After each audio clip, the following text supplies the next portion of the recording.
gue nih orang Persis ya. Mestinya gue kalau diundang Maulid nggak mau gue, tapi gue datang. Tahu nggak apa yang gue pikirin uhuahnya? Kalau soal bacaan-bacanya gue nggak ngerti gitu. Tapi kan gue datang sebagai saudara kan, sebagai saudara seiman, seislam gitu, nggak ada salahnya juga gitu. Gue tuh SMP tuh udah bisa main alat musik. Oke. Jadi dulu SMP tuh ada temen gue bisa main gitar, dikerubungin cewek mulu kan, gue ngeliatnya ngehe juga nih. Gue kayak mesti belajar nih. Itu lagi kecek-keceknya lagu Isabella itu, ya kan.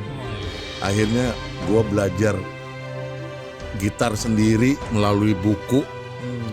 Dan karena gue nggak punya gitar, jadi gue mencok-mencok ke rumah si A, pinjam. Karena dulu kan nggak boleh pinjam kan, jadi mesti di situ. Ntar pindah ke siapa, gitu. Ini banget menyedihkan gitu. Tapi waktu itu gue menjalaninya dengan gembira, dengan senang aja gitu, senang. Terus akhirnya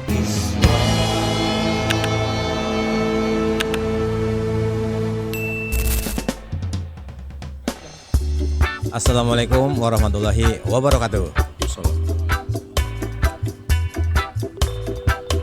Alhamdulillah, narabala kiswah sekalian, kita pada episode kali ini kembali menghadirkan naratamu. Kita masuk dalam program Fikih Mutakhir. Kita akan membahas bagaimana perjalanan seorang tokoh musisi yang sudah berkiprah melalang buana, dan ternyata beliau punya banyak pemikiran yang segar dan juga termasuk tentang keberagamaan baik di Jakarta maupun nanti di dunia musisi. Nanti Mas Rizal seperti biasa akan masuk dalam kajian kefikihannya, menara fikih kita, dan tentunya Mas Rizal juga boleh bertanya langsung kepada beliau. Sebelum itu mari kita buka kiswah pada edisi kali ini dengan baca surah Fatihah. Kita hadiahkan kepada para pendiri bangsa dan para leluhur kita. Al-Hadiniyah wa ala kulli niyatin sholihah. Al-Fatihah.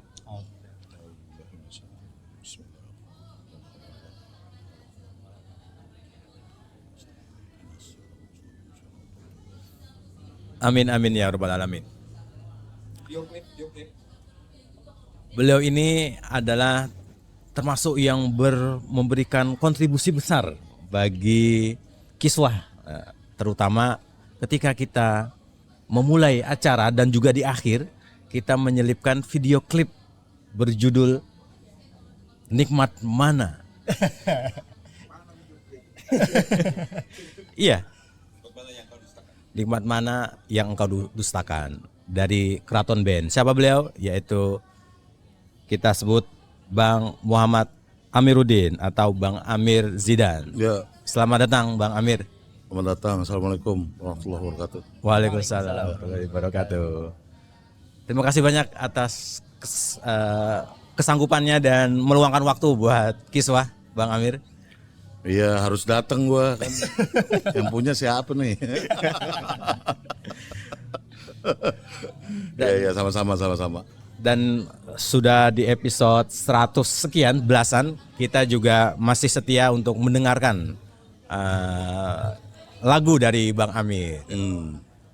Jadi kalau narabala kiswah selama ini mendengar lagu penutup Time Song, lagu bangsaannya kiswah, beliau ini orangnya.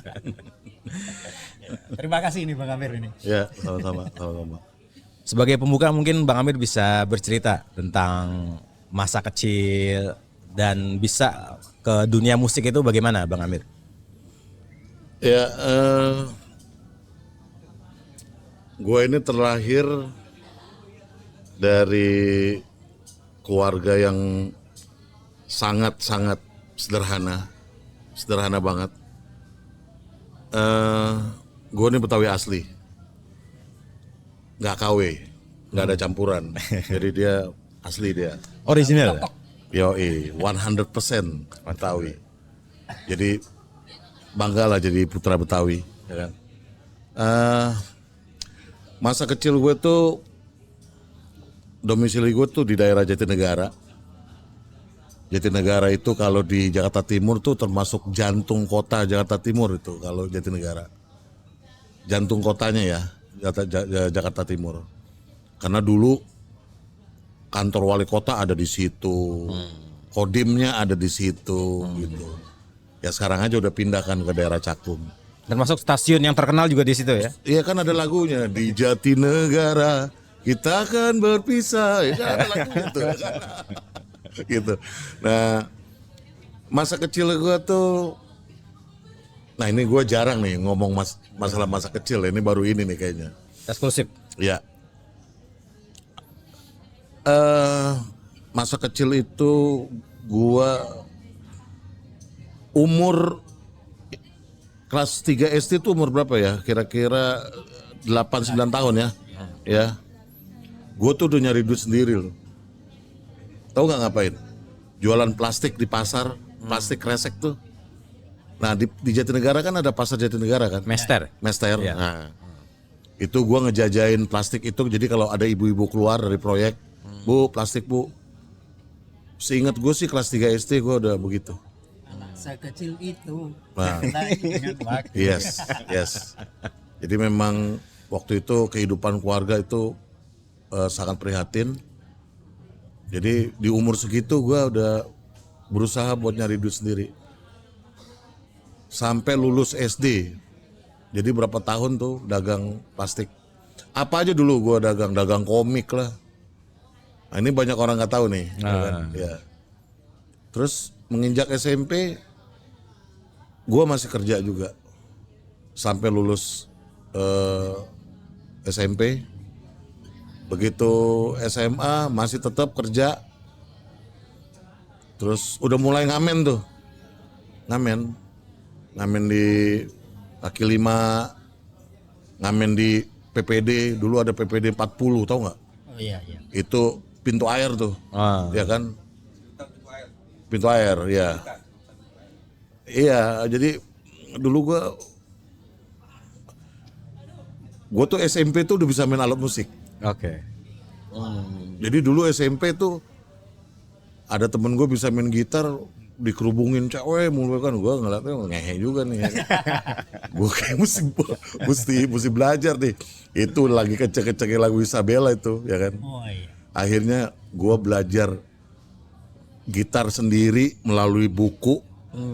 Dan karena gue nggak punya gitar, jadi gue menclok-menclok ke rumah si A, pinjam. Karena dulu kan nggak boleh minjem kan, jadi mesti di situ. Ntar pindah ke siapa gitu. Wah, ini banget menyedihkan gitu. Tapi waktu itu gue menjalaninya dengan gembira, dengan senang aja gitu, senang. Terus akhirnya gue bisa ngamen kereta. Dulu tuh KRD dulu, zaman apa kereta diesel dulu ya kan. Kota Bogor, kota Bekasi ya kan. Itu gue sempet tuh ngalamin kayak gitu. Terus pada akhirnya begitu lulus SMA, mulailah ngeband lah gitu. Walaupun waktu SMP udah ngeband sebenarnya, gitu. udah ngeband. Cuman seriusnya setelah pas SMA lah, gitu. Tadi yang cerita Betawi 100%. Iya. Karena kita tahu ya anak Betawi itu kerjaannya belajar mengaji. Iya. Sidul ya. Wah. Ya. Representasi ini Gus Dur. Sidul, the real Sidul ini.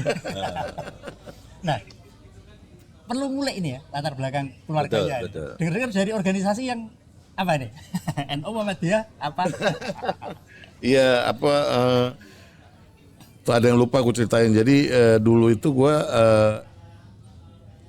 SD itu jadi pagi tuh ngaji dulu.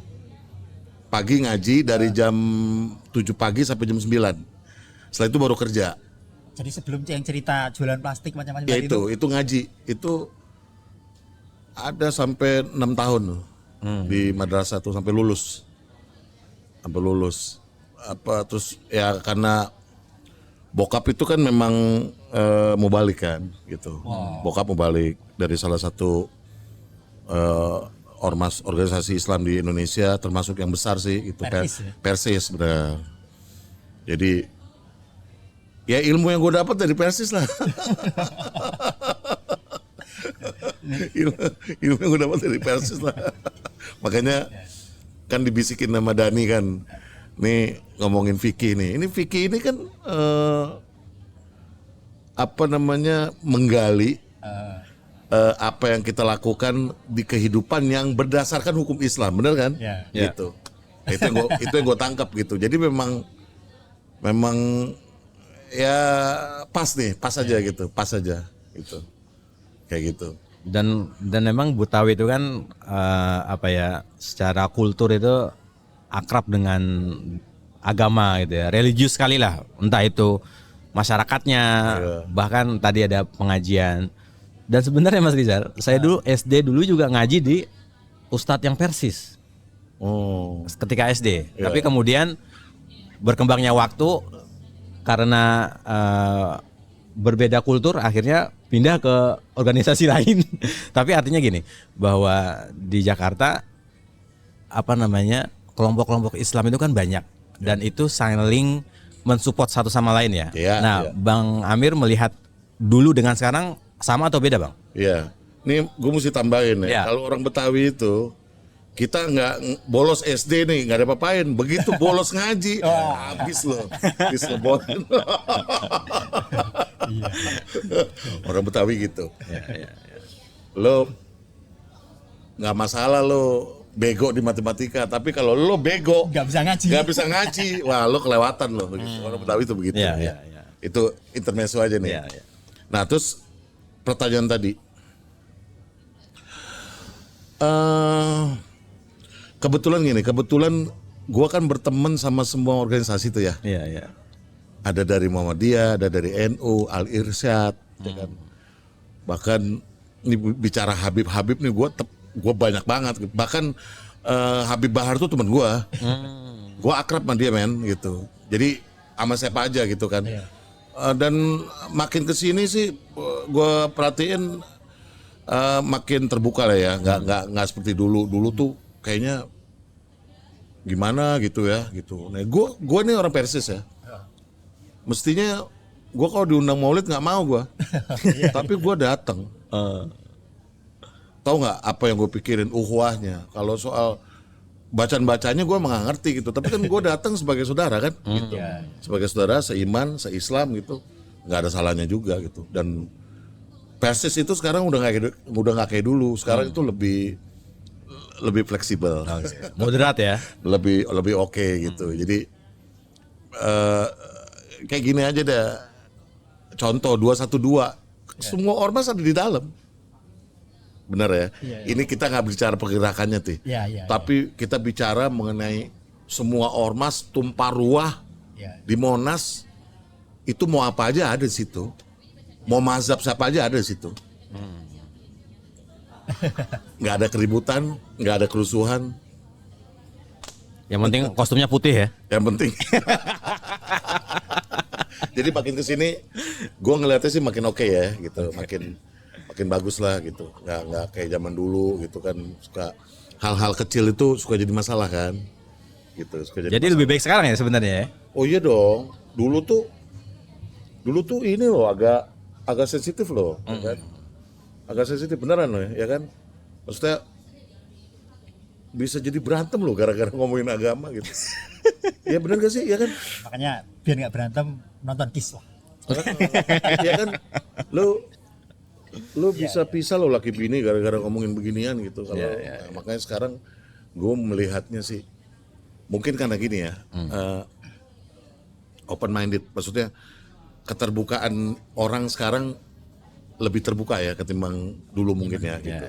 Akses informasi. Di era sekarang akses benar, teknologi digital apa segala macam mungkin membuka orang untuk lebih gitu loh ya kan, nggak kaku lagi. Itu sih gue ngeliatnya. Menarik.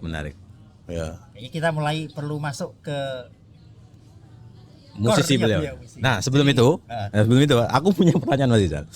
kan sebagai tokoh masyarakat lah, orang tua ya, tokoh agama gitu ya.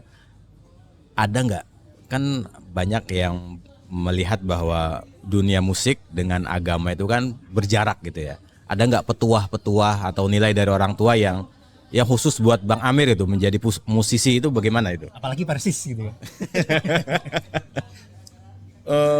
Gini, Persis tuh sama musik nggak Nggak anti ya? enggak dong, nggak anti. Gue juga nanya juga mau satu start gitu. Terus bokap tuh cuman gini, sepanjang main musik itu tidak mempengaruhi orang untuk berbuat yang negatif, terus ibadah kita juga nggak ditinggalin, bebas-bebas saja. Karena dulu gue dari SMP tuh udah jarang pulang. Jarang pulang. Nah, gue pegang tuh karena dikasih kebebasan sama bokap kan. Ya udah main musik tapi bener gitu. Nah, itu gue implementasikan ke kemana? Gue nggak pakai narkoba. Kalau gue pakai narkoba tuh mengkhianati namanya tuh. Gue nggak minum minuman keras. Jadi ke situ arahnya gue, karena gue dikasih kepercayaan ya sama orang tua nih, dikasih trust buat main musik. Kalau gue begitu ya ngancurin kan namanya kan gitu. Bokap sih cuma pesan itu aja. Bokap tuh seneng banget gue ngeband, seneng banget, serius seneng. Bahkan gue keluarin lagu Nikmat Mana waktu sama Keraton itu, bokap itu launching datang loh. Dia nggak pernah datang, dia nggak pernah datang deh kalau gue urusan ngeband. Waktu itu dia mau datang. Mungkin dia mikirnya gini, akhirnya anak gue bikin lagu agama. Ya apalagi kan beliau mungkin nanti bisa diceritakan ya. Nggak tahu sebut merek ya, pernah juga terlibat di belakang layarnya sebuah band besar gitu kan. Slang bilang aja gitu, apa-apa. Ya. Di mana terkenal band itu dengan drag gitu kan. Dulu ya. Ya. Nah, beliau tetap bisa Mengontrol. menjaga gitu kan. Ya, luar biasa gitu ya. Iya. Kalau Mas Atung nggak minum ya pergaulannya Ustadz wajar. Pergaulannya Mas Riza. Nah, beliau bergaul di yang macam-macam tapi tetap bisa menjaga. Nah, ini yang Iya. Tidak banyak orang yang nggak terpapar kalau nongkrong di potlot, rata-rata terpapar. Dulu ya, ini cerita dulu. Gua enggak tuh. Padahal kalau mau mah gampang, nggak beli. Bandara dateng ya kan. Ngasih. Kadang-kadang ada orang datang nih, wah kayak gitu. Bahkan gua dulu tuh yang gua akan sangat marah kalau orang bawa ke situ tuh bawa gituan gitu. Gue rela berantem loh sama orang tuh kalau dia bawa gituan. Apalagi di saat Slang udah sembuh ya. Slang itu kan sembuh kan awal 2000. Wah itu gue jagain banget gitu. Ini jangan sampai ada lagi tuh kayak yang kayak gitu. Makanya gue jadi kadang-kadang jadi percontohan tuh buat almarhum bunda tuh. Tuh lihat tuh Amir tuh, dia tuh emang tergantung orangnya. Enggak aja gitu. Ya gue alhamdulillah sih. Sama sekali gue nggak pernah menyentuh itu. Ya karena gue mikirnya gitu tadi, kalau gue menyentuh itu sama aja gue mengkhianati bokap lah, orang tua lah gitu. Ya kita tuh nggak usah ngasih apa-apa ke orang tua, cukup jangan bikin masalah itu aja. ya. Setuju nggak? Betul. Jangan bikin masalah. Jadi kayak gitu. Nah dulu kan gue dulu di Slang itu datang itu tahun-tahun itu lagi gila-gilanya men gitu. Apalagi era-era tahun-tahun 96, 97, 98, 99. Wah itu lagi dan belum ada BNN waktu itu ya. Ya Allah, ampun.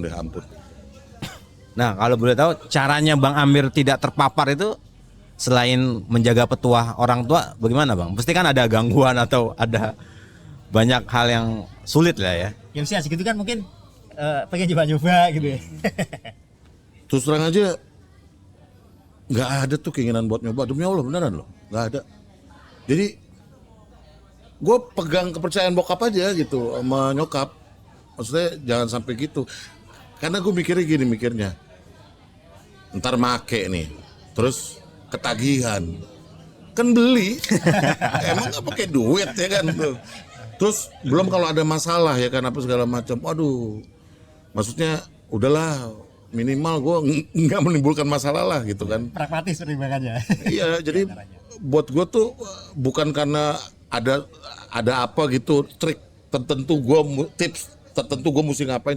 Enggak, gue tuh emang nggak mau aja. Gue udah berjanji pada diri sendiri bahwa begitu gue dikasih kebebasan kesana kemari itu gitu, gue pokoknya harus memegang itu. Nggak bakalan gue sentuh itu.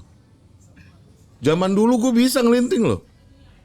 Ngelintingnya gue bisa, cuman gue disuruh itu dong. Cuman nggak pernah gue pakai.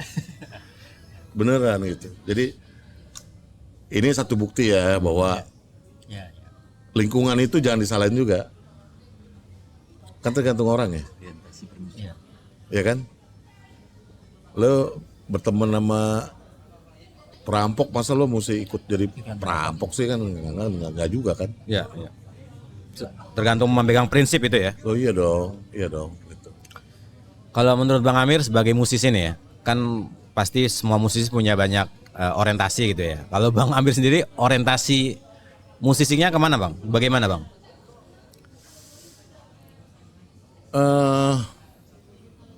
Gini ya, gue ini kan terlahir dari keluarga yang nggak ada jiwa kesenian.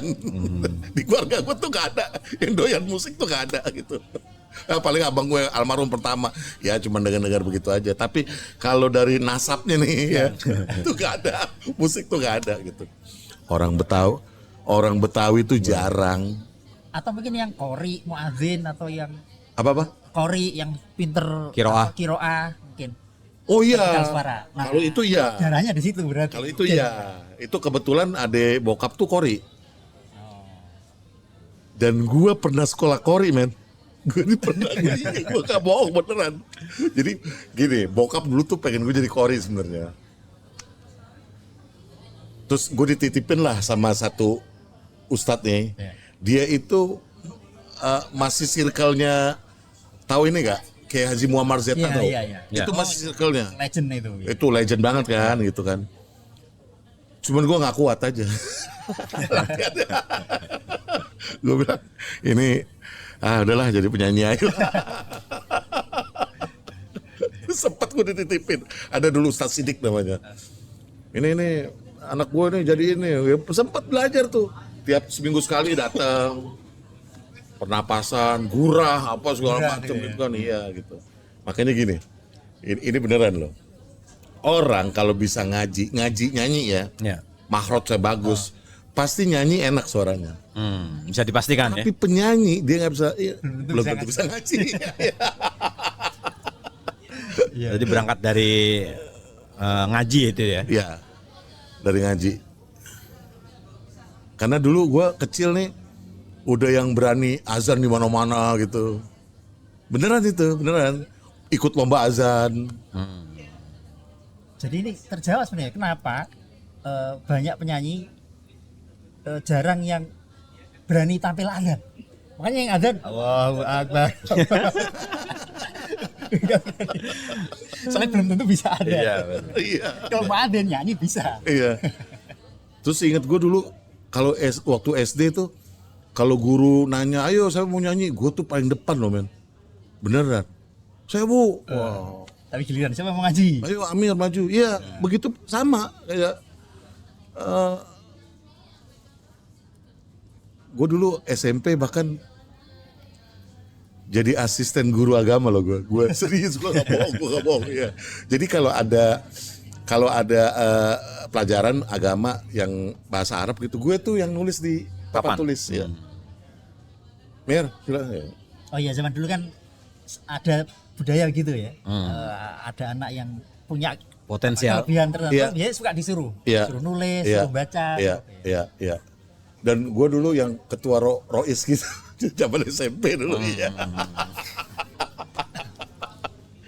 Ini gue gak pernah cerita loh. Kayaknya ini pertama kali gue cerita nih. Gue rasa Dadi juga gak tahu tuh dia.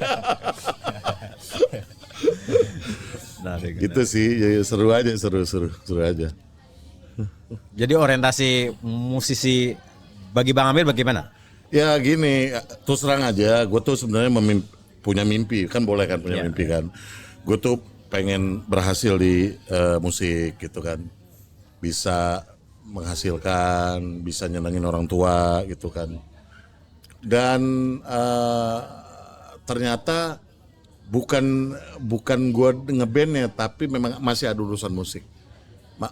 Gue tuh menganggap bahwa hijrah terbesar gue adalah ikhtiar ya.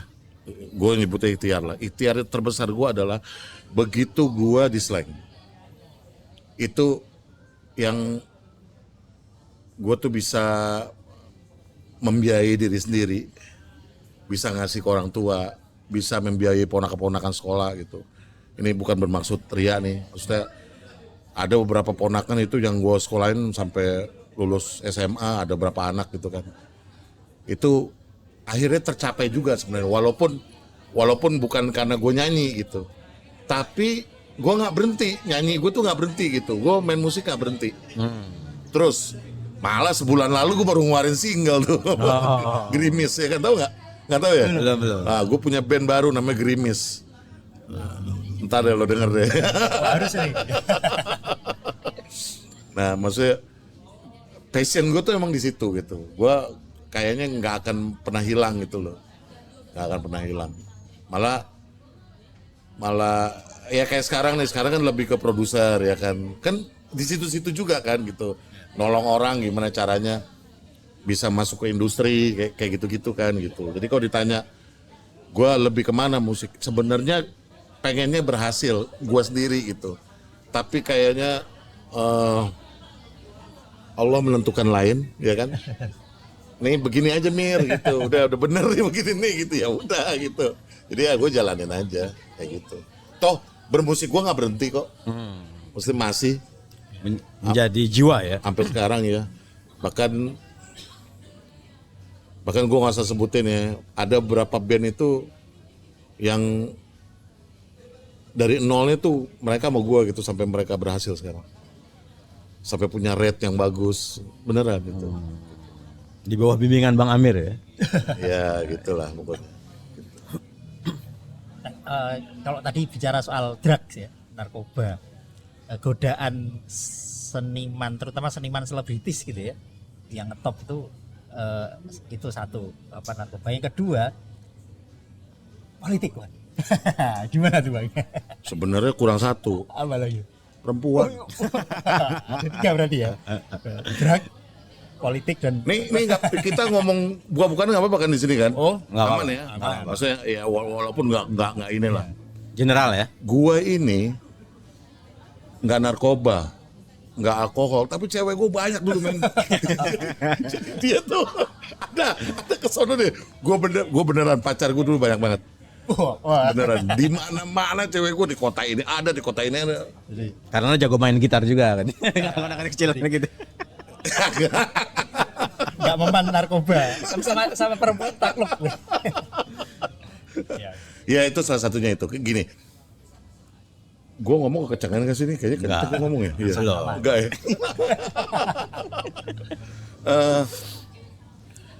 Sebuah band, dia akan mengalami badai mental Oh iya. sesungguhnya di saat dia berhasil. Iya. Bukan dia gagal, di saat berhasil justru angin makin kenceng kan? Iya dong, angin makin kenceng, wah badai makin terkenal. Kalau Di mana belum berhasil, belum terkenal, siapa yang mau deketin? ya kan? Begitu berhasil, justru di situ letak. Ini mental kita kuat apa enggak gitu. Nah itu yang tadi. Ini kan urusan apa nih? Duit, ya kan? Tuh bisa jadi pecah tuh sebuah band gara-gara urusan duit. Terus, nah duit itu kemana-mana nih. Yang manggung nggak putus-putus akhirnya harus pakai booster. Jatuhnya kemana? Narkoba. Kan gitu kan? Wah. Siklusnya begitu. Nah, itu kan asal muasalnya dari situ banyak gitu. Ya kan? Udah pakai aja ini gitu. Lo bisa melek 3 hari 3 malam lo, kan gitu kan. Nah, terus sama satu lagi perempuan. Booster itu ya. Itu yang bisa apa namanya, jujur aja nih, maksudnya kalau kita nggak bisa memilah-milah gitu, ini apa namanya bisa jadi masalah buat band gitu. Kan sering dengar kan berita-berita infotainment kan, gara-gara ini, gara-gara itu umum sih sebenarnya gitu. Tapi itu dia, semakin terkenal sebuah band itu terpaan badainya itu semakin gede. Di situ justru. Godaan yang sesungguhnya. Bukan hanya godaan, karakteristik udah mulai kelihatan tuh. Yang tadinya sama orang sering say hello, begitu terkenal nggak mau negor orang gitu, Sindrom ya. tuh banyak banget yang begitu gitu. Dan gue sebel banget tuh orang-orang begitu tuh, banyak gitu. Nah itu kan mental men, itu mental juga itu, berarti mentalnya emang nggak tahan. Lo nggak tahan, lo dijadiin orang terkenal tuh nggak tahan, lo tengil gitu. Itu mental menurut gue. Berarti mental lo jeblok berarti gitu. Nggak bakat sukses kalau gitu lah. Suksesnya udah, begitu dia sukses justru mentalnya dia malah, kan mestinya kan Tetap rendah hati gitu ya. gini deh. Kenapa Slank bisa dapat jutaan slankers? Jamaahnya ya. Nah, kenapa tuh? Yang paling ini adalah karena Slank itu sama fans itu Loyal. dekat, dekat, dipiara. Iya, iya. Nah ini ada bahasa dipiara nih, dipiara.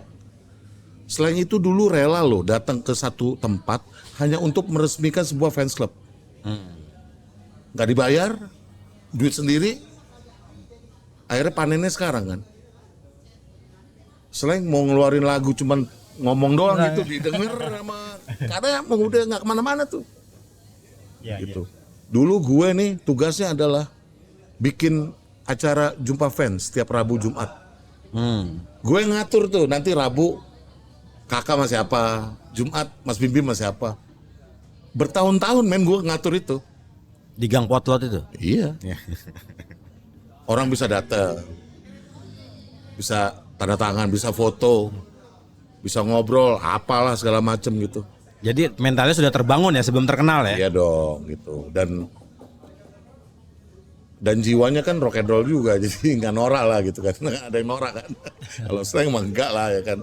Emang udah dari zaman dulu udah begitu dia gitu.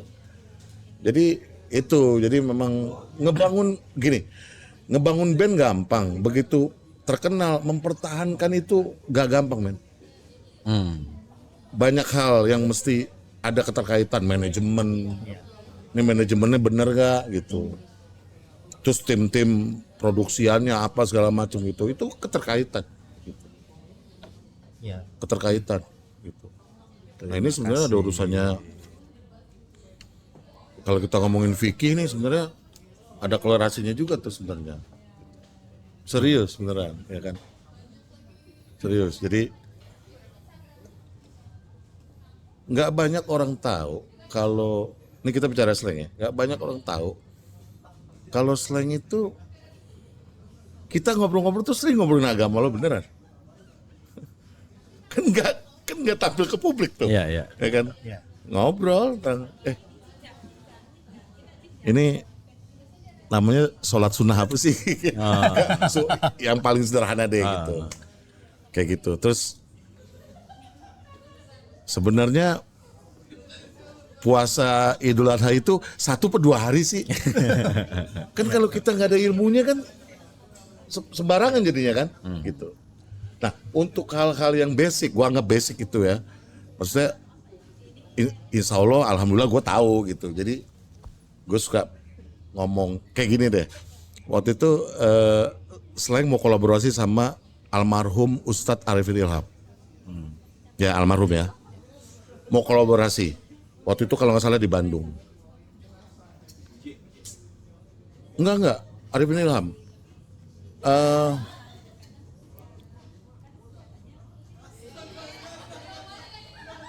Mas Bim Bim minta ke gue, Mir, coba lo pilih lagu yang bisa ada kolerasinya ngomongin agama, lagu-lagu slang. Banyak. Itu gua urutin semua lagu tuh. Gua nggak tahu, gua nanya sama Ustadz nih gimana ya. Akhirnya gue bikin jadi kayak clipping gitu. Itu dibaca loh sama almarhum. Ini sih yang buat siapa? Mas Bimi bilang itu orang yang gue maksudnya. Ini ya apa, pernah sekolah ngaji ya? Madrasah gitu. Ya pernah Ustadz. Gue inget banget tuh gue pernah ditegur gitu sama almarhum itu. Gitu. Dan sampai sekarang masih ada tuh clipping itu di Potlot gitu. Jadi lagu-lagu yang kalau kita ngomongin agama gitu ada di dalamnya. Ya, saya beberapa kali dengar kok statementnya Bim Bim ya. Di pas awal-awal ramai band bikin album dan lagu religi, kenapa saya nggak bikin? Jawaban Bim waktu itu gini, agama itu kan menyampaikan pesan-pesan kebaikan. Lagunya slang udah banyak. Oh iya. Religi semua. Itu benar. Kayak ada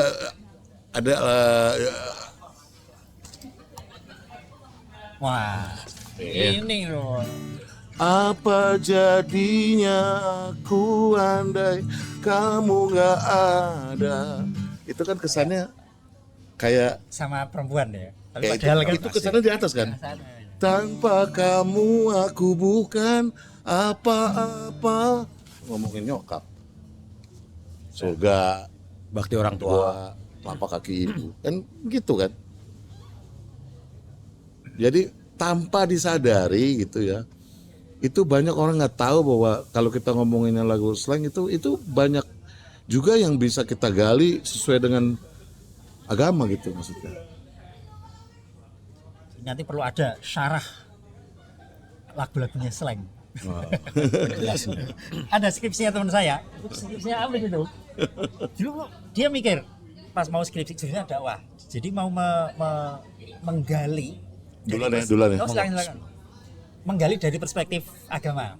Waktu itu pilihannya lagu-lagunya Metallica, Dream Theater. Nah, Indonesia yang masuk itu slang, Iwan Fals sama Ebit. Nah, tapi yang dipilih Ebit karena mungkin yang bisa diakses komunikasinya kali ya. Akhirnya menafsirkan lagu-lagunya Ebit DAD. Bertanyalah pada rumput yang bergoyang. Maksudnya apa? Itu metafor dari apa maknanya? Kalau slangnya belum ada kayaknya nih. Iya, apa dan slang itu gini loh. Slang itu kan juga udah beberapa kali kolaborasi sama ini kan, sama kiai ya. Terus memang yang biasa nyanyi lagu-lagu sama Haddad Alwi, slang bawain lagu Ya Toiba, ya Dawalayana, bawain itu. Gitu. Di Bandung gue inget banget tuh gitu. Sampai beradaptasi ke sana gitu ya. Sampai ke situ. Waktu itu kalau nggak salah dalam rangka 1 Hijriah. Pokoknya momen-momen agama gue inget deh. Kalau yang selain itu pernah kolaborasi sama siapa aja gitu. Sama Agim udah, Haddad Alwi udah, sama Opik udah, ya kan gitu. Sama Haji Romai Rama udah. Dan asiknya menurut saya menyampaikan pesan-pesan religius itu nggak harus dengan bahasa yang, mohon maaf ya, dalam tanda kutip norak gitu ya. Bisa dengan bahasa-bahasa ya, misalkan kayak slang banyak lah ya. I miss you but I hate you. Itu kan kangen narkoba tapi nggak boleh gitu kan. Iya. Bener nggak itu? Iya. Apalagi banyak saya rasa gitu ya. Ya pokoknya gitulah apa namanya. Jadi balik lagi, ini gue ini kan sekarang umur gue 50-an lebih ya. Perjalanan hidup gue nih Setengah abad ya. Warna-warni banget gitu loh. Gue tuh selalu berpindah dari satu tempat ke tempat lain. Yang nggak tahu, gue tiba-tiba aja kayak gini lah. Ada satu waktu nih gue lagi naik sepeda, terus tiba-tiba naik sepeda, terus gue nyampe di salah satu sekolahan SMP. Gue liatin nih sekolahan bagus ya. Gue bisa sekolah di situ loh. Jadi kayak gitu modelnya gitu. Jadi gue tuh sering banget ngalamin hal-hal kayak gitu yang ya gue anggap ini adalah bagian dari perjalanan hidup gitu kan. Dan gue bisa tahu dunia itu karena gue anggap di Slang. Tahu dunia ya. Keliling Indonesia dari Sabang sampai Merauke. Orang banyak duit aja belum tentu keliling Indonesia loh. Bener kan? Betul. Iyalah. Berapa orang di Indonesia yang pernah ke 0 km Sabang sana? Belum tentu. Berapa orang yang pernah menginjakan kakinya di perbatasan Papua dan Papua Nugini? Belum tentu. Pernah Pak ya? Pernah. Dulu gue kecil, sama nenek gue dipanggilnya tau gak? Amerike. Jadi nenek gue tuh Amerike gitu. Gue ke Amerika men 2004. Tur sama Slang ya? Sama Slang. Jadi semua tuh kayak udah Ada clue-cluenya. ya ada clue-cluenya gitu loh. Udah ya suratan itu ya. Syarat. Ya. Jadi ya gitu, gue tuh memang yang pertama gue nggak jarang lama di satu tempat, jadi gue lama cuma di Slang gitu. Kalau tempat-tempat lain tuh paling ya gue banyak berkelana kemana-mana gitu, untuk kesini kesana gitu. Dan ya akhirnya itulah yang makin membuat kita jadi lebih tahu banyak hal ya.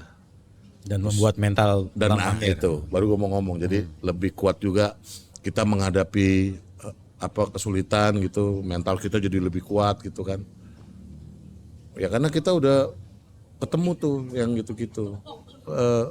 Lo tau gak, gue dulu makan nasi pakai garam tuh bertahun-tahun, demi Allah gue nggak bohong.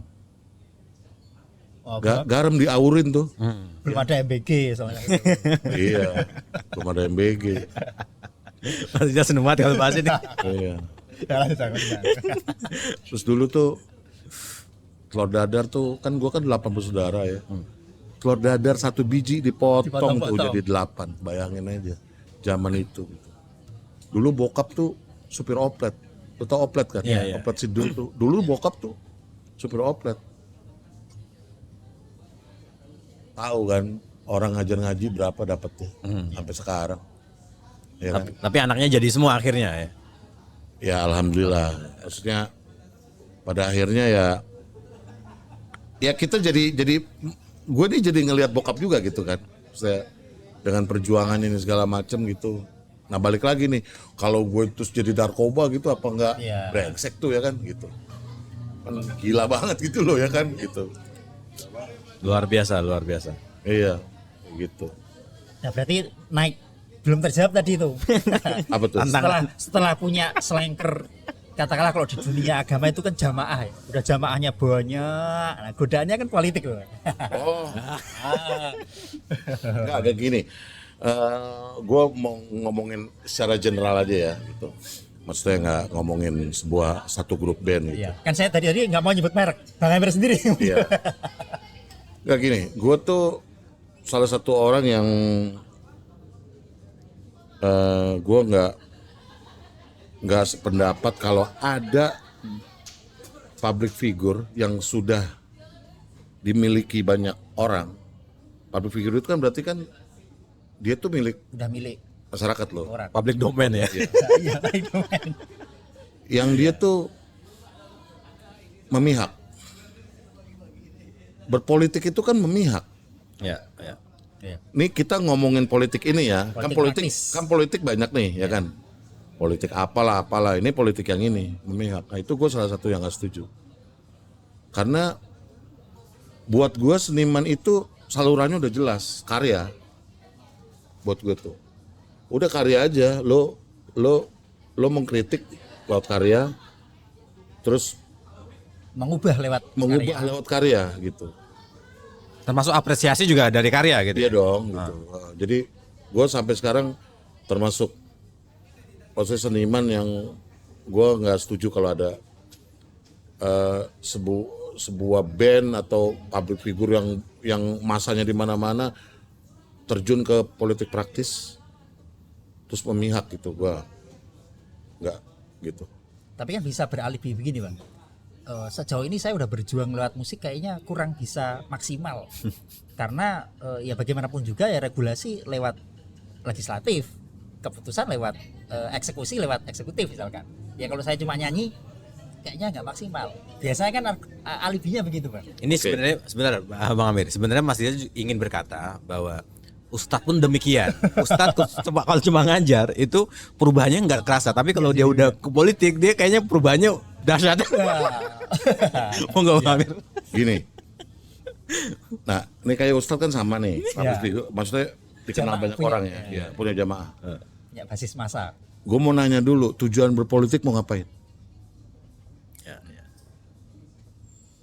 Kekuasaan sih sebenarnya ya. Mau ada perubahan kan? Iya, mengubah.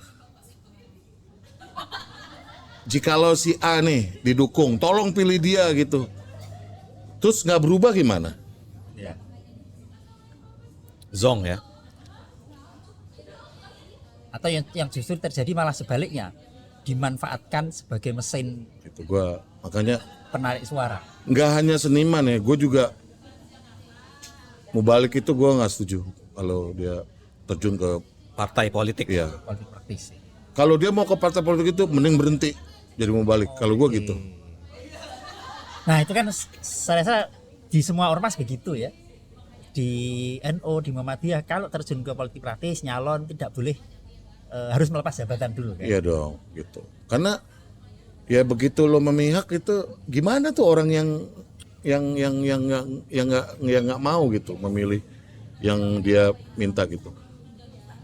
Gua ini beberapa hari lalu gua baca ulasannya Buya Yahya. Ini dua hari lalu. Gue juga nggak tahu ya ini. Gue di podcast ini nih kayaknya gue baca tulisan dia mengenai semua lo public figure, terus lo terjun memihak, terus ternyata si orang ini membawa kemudorotan nih buat negara gitu. Lo dosa apa enggak? Secara nggak langsung ya dapat. Nah, gue baca lah di situ ulasannya Buya Yahya. Kalau kita nggak tahu, nggak apa-apa katanya. Karena kita nggak tahu. Kita nggak tahu nih latar belakang ini orang gitu. Kita nggak tahu. Kita ngelihatnya apa namanya? Oh ini bagus kok gitu. Nah bagus ini kan bisa kata orang, bisa hanya melihat di media. Yang kita sendiri juga nggak tahu sebenarnya. Nggak kenal secara personal gitu. Bener. Bu Yahya ngomongnya gitu. Kecuali kalau udah tahu nih orang nggak berkompeten gitu, terus nyuruh-nyuruh orang gitu, itu Jelas. kenal lah gitu. Tapi kalau gua balik lagi, sesuatu hal yang menurut gua masih abu-abu, gua nggak lakukan. Ragu kan? Ya. Iya. Lo mau makan aja nih, halal apa enggak ya? Kalau emang ini, ya lo jangan makan lah, gitu. Kan gitu kan, tuntunannya kan gitu kan. Ada hal yang ragu gitu, tinggalin gitu. Kalau gue gitu, gue nggak bisa kita ngomong ini dia pasti baik nih, nggak bisa lah. Dari mana lo bisa katakan itu dia baik? Orang lo nggak hidup sama dia kok. Kita tanya bininya dulu berarti. Gitu. Itunya Marisa. Kalau baik buruk personal kan memang sulit ya, tapi kalau untuk masuk ke kebijakan ke ranah jabatan publik kan kita bisa track record dari background. Ya taruhlah ada penyanyi, memang kalau nyanyi enak sih, tapi masuk ke legislatif tiba-tiba komisi energi yang tidak ada hubungannya sama sekali. Ada kan nyanyi yang begitu. Nah ini kecuali kalau memang ada misalkan memang pengen mengubah, nah ini mungkin relevan ya, ada problem di hak cipta. Nah kemudian masuk ke legislatif, memang goalnya itu misalkan, tapi nggak berubah juga misalkan ya. Iya makanya kalau gue sih ekstrim lah. Lo kalau mau merubah sesuatu, lo punya jabatan men. Lo jadi lurah aja nih bisa ngerubah sesuatu lo. Karena lo jadi decision maker. Desain maker. Ya. Nih got mampet nih, RT udah marah-marah, begitu lurah turun beres. Karena lu punya kekuatan gitu loh buat merubah itu gitu. Nah, mestinya kan itu menjadi modal ya untuk kan sebenarnya kita tahu ya di dunia sana kan dunia remeng-remeng gitu ya. Yang jelas musuhnya banyak. Yang jelas kalau kita mau membuat kebijakan yang akan nyenggol para mafia katakan gitu. Kan pasti kalau kita punya basis massa kuat kan mestinya menjadi modal untuk apa ya? Untuk ini melawan mestinya kan ya. Jadi nggak cuma sebagai alat mesin partai untuk narik massa, tapi dijadikan sebagai alat untuk ya menggolkan orientasi politik visinya yang harusnya mulia gitu. Iya, artinya kan gini, dengan lo berkarya aja sebenarnya bisa itu. Orang pintar-pintar kok udah tahu maksud lo apa, tujuannya kemana tahu gitu. Pesannya nyampe gitu ya. Tanpa lo harus nyebur gitu kan. Nah makanya, ini pendapat pribadi gue. Maksudnya kalau ada orang yang, maksudnya dia masuk partai politik itu ya, maksudnya mau ngomong aja emang nggak ada masalah gitu. Toh kan bebas aja gitu kan. Cuman buat gue gitu, kalau memang gue sih lebih ke seniman itu punya suara. Ya. Apalagi seniman terkenal ya, penyanyi gitu kan, pemain band, suaranya itu didengar gitu, suaranya didengar. Melalui karyanya itu. Iya, suaranya didengar. Dan gue akan lebih seneng tuh mementingkan, gini deh, gue nih jarang ngomong politik di sosial media, tahu gak kenapa? Menjaga pertemanan. Nah, exactly. Temen gue ada yang pro, ada yang kontra. Gue nggak mau gitu loh. Nggak mau gue. Kecuali ketemu ngobrol itu oke gitu. Tapi kalau gue ngomong di ruang publik itu gue nggak mau gue. Nggak mau. Iya, iya. Gue nggak suka sama sumpama ya. Gue nggak suka sama Jokowi sama gitu. Beneran juga nggak apa sih, Bang? Lo boleh lihat di sosmed gue mana pernah ngata-ngatain dia gitu. Gue nggak mau. Jadi lebih baik netral ya. Walaupun gue punya pilihan, Ya. Ya. biar gue dan Allah yang tahu. Bini gue aja nggak tahu nyoblos apa di dalam. Nggak usah siapa ya kan gitu. Jadi buat gue tuh itu udah jalurnya udah jelas gitu loh itu. Udah jelas gitu. Maksud gue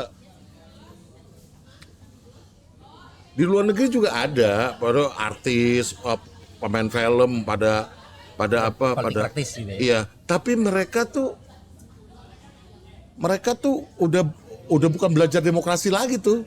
Iya, sistem politiknya udah mateng mereka gitu. Jadi begitu kelar gak ada apa-apa. ya Arnold juga akhirnya jadi Iya dong. gubernur, ya. Ini kan begitu ada apa, mungkin ada seniman memihak terus nggak taunya calonnya kalah.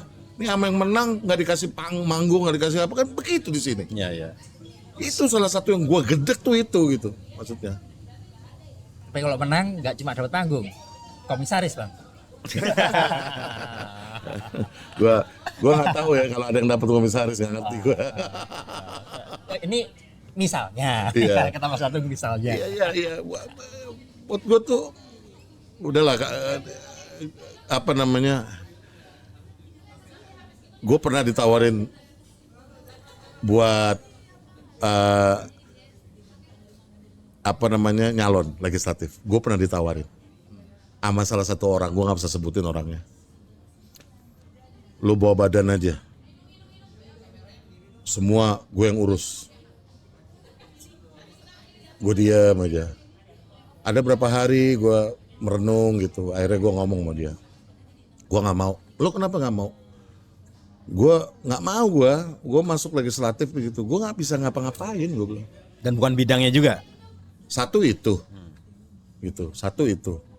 Walaupun gue sih berani-berani aja ngomong politik gitu.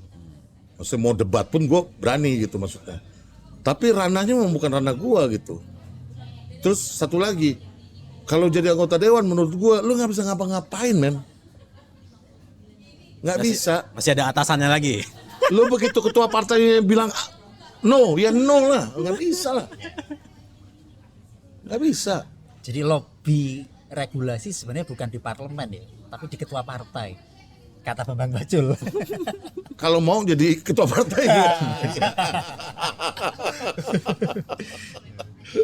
Bisa mengendalikan banyak hal ya. Iya benar gitu. Jadi Ya memang realitas politik kita ya begitu. Orang Iya. bisa boleh ngomong kita presidensial lah, parlementer apalah ya. Faktanya ketua partai. iya.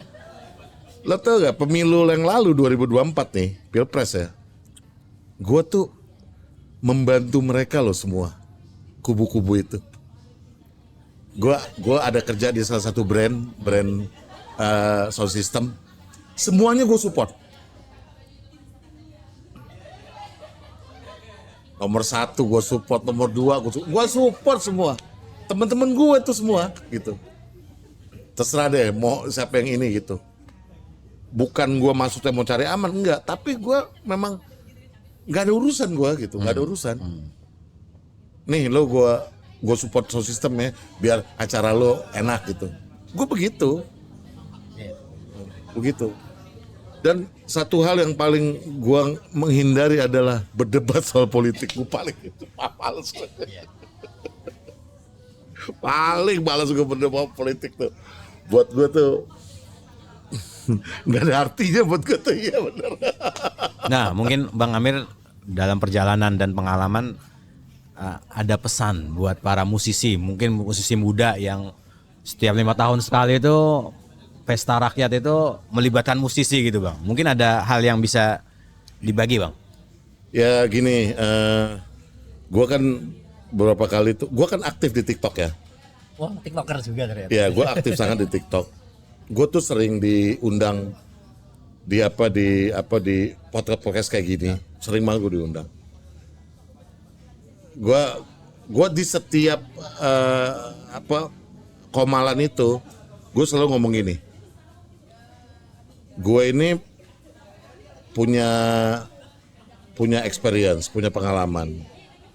Maksudnya pengalaman itu maksudnya membangun band, terus membangun sebuah manajemen, membangun apa gitu. Gue membuka pintu selebar-lebarnya buat mereka untuk bertanya. Tiap hari tuh TikTok gue di DM-in orang. Dari daerah-daerah loh, dari Pontianak, dari mana ngomong, Bang dengerin lagu kita dong. Itu gue ladenin.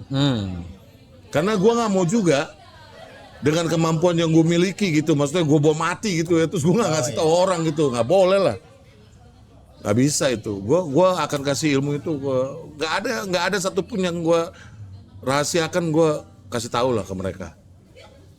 Nah untuk urusan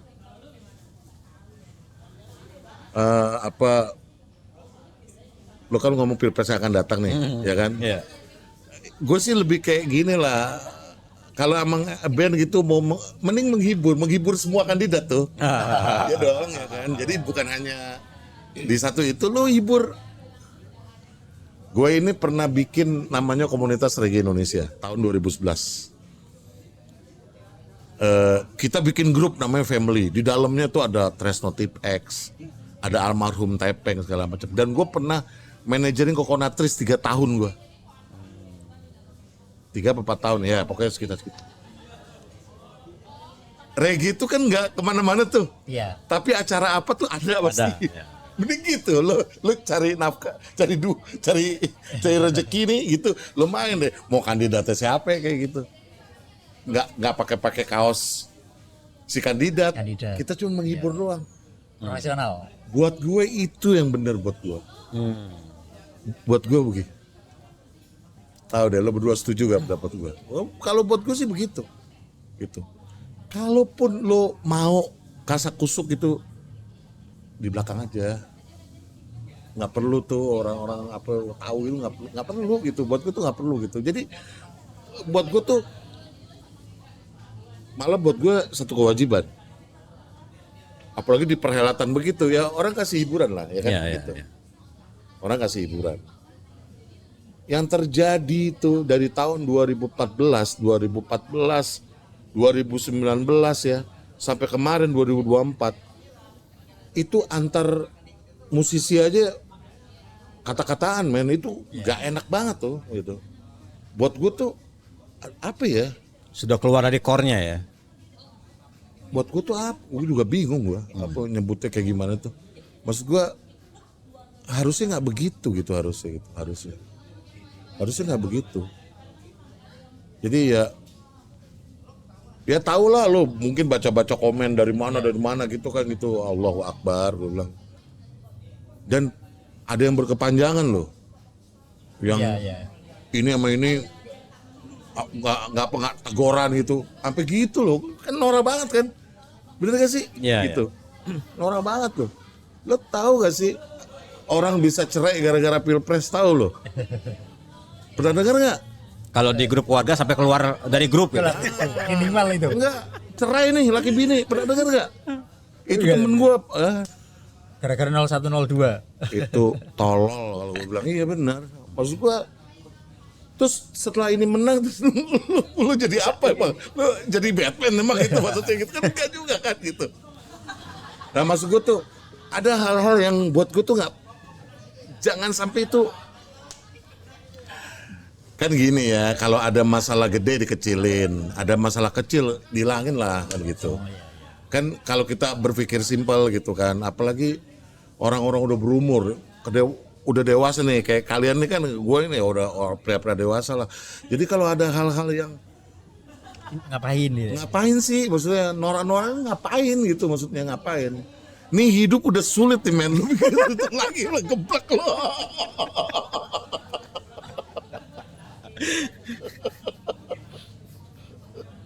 Tapi kalau bagi Pak Sizal hidup nggak ada yang sulit sih. Sulit banget.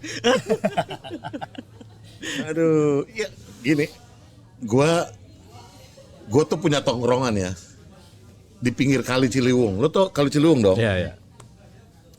Di situ ada namanya Gang 5 Kampung Pulo. Itu anak-anak muda itu dulu mereka pemabuk narkoba. Nih kerjaannya tukang parkir yang suka getok orang nih, ya kan? Bukan bermaksud ria nih ya. Iya.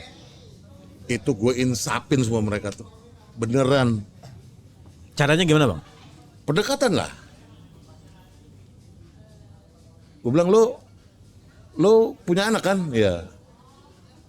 Terus kira-kira gimana tuh kalau lo ada orang ngomong gini, bapak lo bajingan ya? Kan nggak enak gitu. Itu sederhana tuh. Terus gue bilang lo minum kayak begini gitu, minuman begini. Kalau mau minum yang mahal, gue sering bercandain gitu, kayak gitu. Sampai akhirnya mereka malu, awal-awal malu tuh. Jadi kalau gue datang diumpetin di bawah gitu kan. Sekarang bersih, alhamdulillah banget. Dan mereka sekarang pada sholat, beneran itu. Jadi gitu, gue tuh kan sering ngejang-ngejreng di sana gitu, tapi sekali waktu ngomongin agama juga gitu sama mereka gitu loh. Yang gue ini aja gitu, Gue ini kan dulu kan belajar Bulughul Maram ya. Hadis fikih. Tahu dong Bulughul Maram? Itu gue khatam men Bulughul Maram. Jadi maksudnya kita enak kan ngomong berdasarkan hukum gitu kan, maksudnya nggak sembarangan gitu loh maksudnya gitu. Jarang-jarang musisi khatam Bulughul Maram. Wah itu pelajaran gua hari-hari tuh dulu waktu di madrasah itu. Karena pakainya pakai Bulughul Maram dulu. Ya, itu standar di Indonesia. Standar lah ya kan gitu. Acang. Gue belum lama, ini sih intermezzo aja nih. Gue belum lama ngobrol sama temen gue, dia Syiah men. Asik gue ngobrol sama dia. Nggak ada tuh, nggak ada perdebatan ya? Nggak ada perdebatan. Perdebatan itu cuman ini apa ya? Gue nggak demen sama Metallica ngomong gitu doang. Gue bilang, Metallica keren, nggak keren bang, Metallica nggak keren. Gue lebih keren. Megadeth. Gue bener, gue lebih suka Megadeth. Karena si Dave Mustaine. begini dia tuh yang gini kalau nggak ada dia Metallica berdebatnya bukan berdebat fikih Bukan madhab. debat. Antitesisnya Metallica pasti Megadeth. Dan dia ngomong gue Syiah. Jarang loh orang Syiah ngomong dia Syiah loh. Boleh dicari. Yang ada ngumpet mereka. Yeah. Ini dia ngomong. Jadi buat gue aman-aman aja. Gue berteman sama orang Syiah. Gue berteman sama orang LDII. Kalau orang NU mah banyak lah gue temen. Sama dia. Abang gue malah sekolah di Muhammadiyah dulu. Jadi buat gue tuh Sama Bang. memang harus begitu gitu. Memang harus begitu. Sama Bang, kita di sini juga nggak pernah debat soal agama. Kalau saya Mas Uut nggak debat agama. Debatnya Mike Potnoy apa Mike Manjini. Udah selesai. Sih nggak usah jauh-jauh ya. Ya. Di kampung udah banyak kan. Iya. Toleransi. Amerika kan. Wah, ini mulai nih.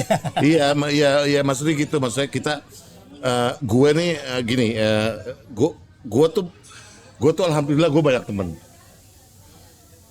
temen. Jadi gini ya, di sini terus gue punya sahabat. Dia ini punya kedudukan di Pertamina. Yang satu punya kedudukan di Kompas. Wah, tahu nih. Yang di band itu bukan? Ya, dia berdua nih. Ini bos nih. Ini yang satu punya anak buah 10.000 loh anak buahnya. Yang ini juga kita bikin grup namanya Bertiga. Kita doang nih bertiga kemana-mana gitu kan. Kita kemana nih nonton band gitu kan gitu. Ini berdua minum. Nggak pernah tuh dia dua-dua tuh nyuruh. Lo dong enggak. Wah. Standar minuman gue orange juice. Dah. Ya kan? Dan nih ya. Mereka berdua tuh taruhan. Berdua nih taruhan. Oke, kita nih lagi kemana nih? Kita taruhan ya. Nih Amir ada yang negor gak? Kalau gue bilang sih gak ada. Loh yaudah ada. Ada yang negor. Itu yang Pertamina kalah mulu dia. Pernah satu waktu. Kita ngobrol di Kompas. Di Kompas, di tempat yang gue juga baru pertama kali ke situ. Ya gue sih berani nih taruhan gede nih ya kan. Gak bakalan ada yang negor dia gitu. Udah gue lagi. Terus ada kopi shop kecil gitu. Terus pesan kopi kan gitu, udah taruh kopi. Yang punya kopi nyamperin. Pak Krisna, maaf Pak Krisna, mau nanya, itu temennya namanya Mas Amir bukan? Iya benar, kenapa? Nggak, itu baristanya kenal tuh katanya.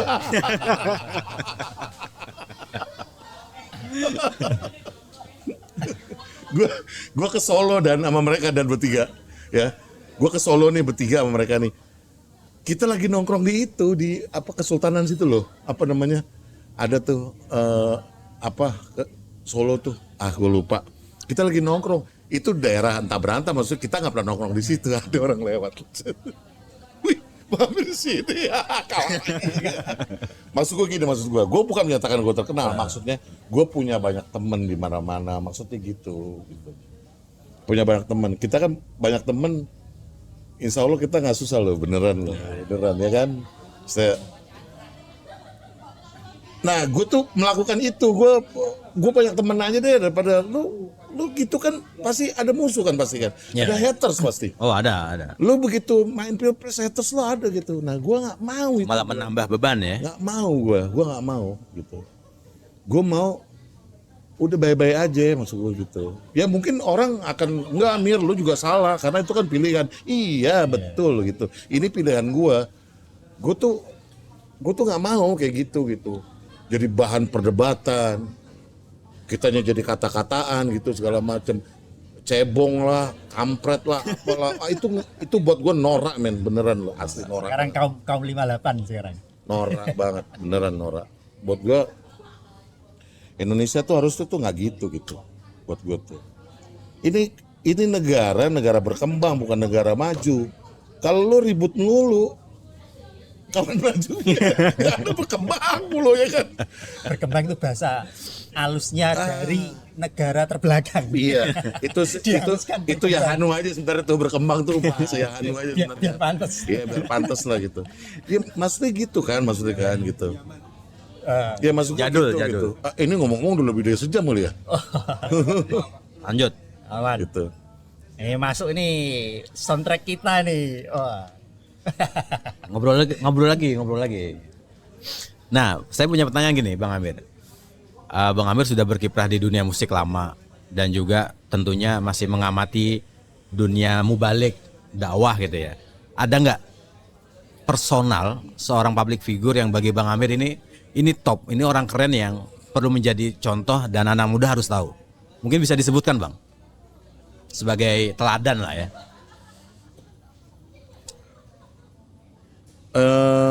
Ya sudah meninggal juga nggak apa-apa. Iya.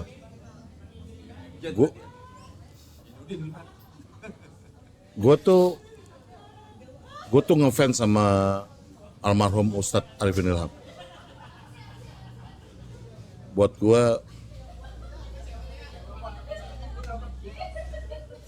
itu orang walaupun maksudnya beliau nih ya, almarhum itu maksudnya aku udah terkenal banget gitu kan. Dia tuh yang masih begitu aja, maksudnya sederhana, apa namanya. Terus gini, kan ada beberapa orang yang gue kenal nih di lingkaran dia tuh. Dia itu nggak susah ditemuin loh, almarhum tuh. Dan dia kalau ketemu orang baru nih, dia tuh selalu siapa namanya, beneran loh itu almarhum gitu. Gue ngeliat dengan mata kepala gue sendiri soal. Salam buat keluarga ya, nggak kenal. Gitu. Ya bukan berarti yang lain nggak itu ya gitu, tapi buat gua almarhum Ustadz Arifin Ilham tuh buat gua salah satu orang yang patut dicontoh. Nah itu kalau Ustadz. Sekarang kalau musisi siapa, Bang? Dalam atau luar negeri? Kayaknya nggak bisa semenit 2 menit ini mikirnya ini. Gini ya, gua kalau musisi tuh buat gua sih masih yang ya contoh Kakak lah. Kalau mau jadi musisi benar gitu, coba dibuka aja perjalanannya Kakak gimana ya kan. Kan udah banyak lah kita bisa baca. Terus cara dia menjaga suaranya. Itu dia. Saya juga ngefan, Bang. Di usia segitu, terlepas dari ini ya pro kontra ya. Beliau kalau nyanyi kan sering buka baju ya. Wah, bagus banget kan bajunya. Apa badannya ya. Selain itu kalau manggung tuh paling sedikit 19 lagu. Nah, termasuk itu. Kalau antara 21, 22 gitu. Dan lagu slang itu ininya gitu, range-nya tetap tinggi gitu. Staminanya kuat ya. Dan itu kan butuh ini kan, butuh Riaboh. ya dong. Maksudnya kalau nggak dijaga nggak bisa lah gitu. Iya. Coba yang lain-lain nyanyi 10 lagu melewat tuh dong. Tanggung jawab profesi ya. Gitu. Tanggung jawab profesi. Dan Komitmen. ya dan Kakak tuh sadar bahwa orang itu mau nonton slang itu mau dengerin dia nyanyi. Iya. Bener gak sih? Ya kan? Harus tanggung jawab kan berarti kan? Iya. Gitu. Makanya ini karena kebetulan gue vokalis juga gitu. Buat gue tuh vokalis tuh harus bener memang. Perform. Gak bisa lo nyanyi fals-fals gitu. Gue paling gedek kalau nyanyi fals, paling gedek gue. Beneran. Gue pernah satu waktu ya ngajak sebuah band main di PRJ, karena gue yang bawa, dikasih waktu lah sama yang punya PRJ itu. Nyanyinya ngaco, wah abis sama gue gedek banget gue. Satu malu-maluin, kedua tuh nggak enak gitu. Nah, lo harus tampil yang terbaik buat gue.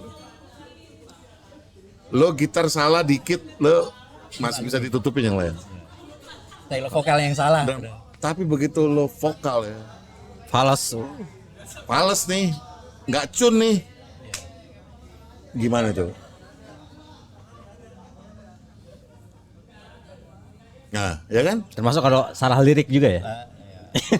Salah lirik mah masih ini Masih, lah, ya. masih sebuah. Dulu kan ada sebuah stasiun televisi, ada acara 1 jam bersama siapa gitu, ingat gak? Ya.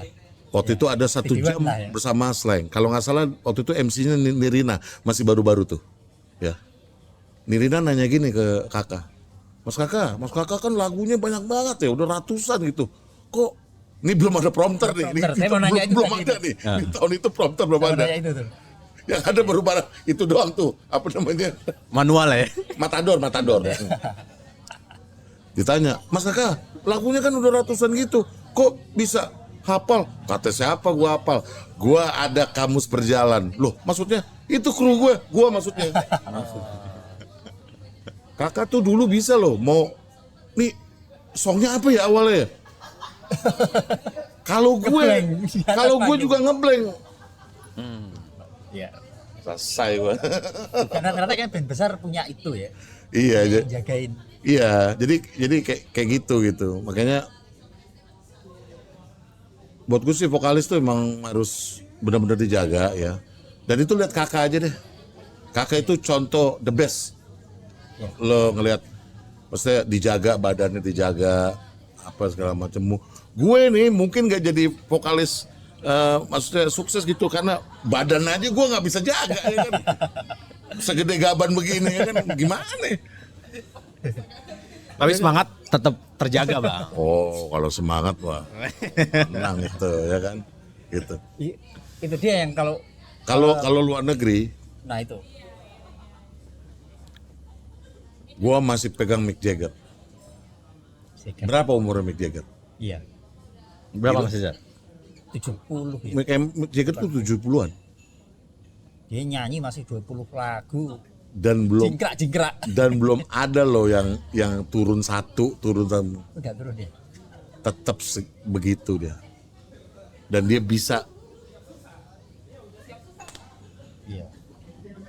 Terus James Hetfield juga Jim sama. Hetfield.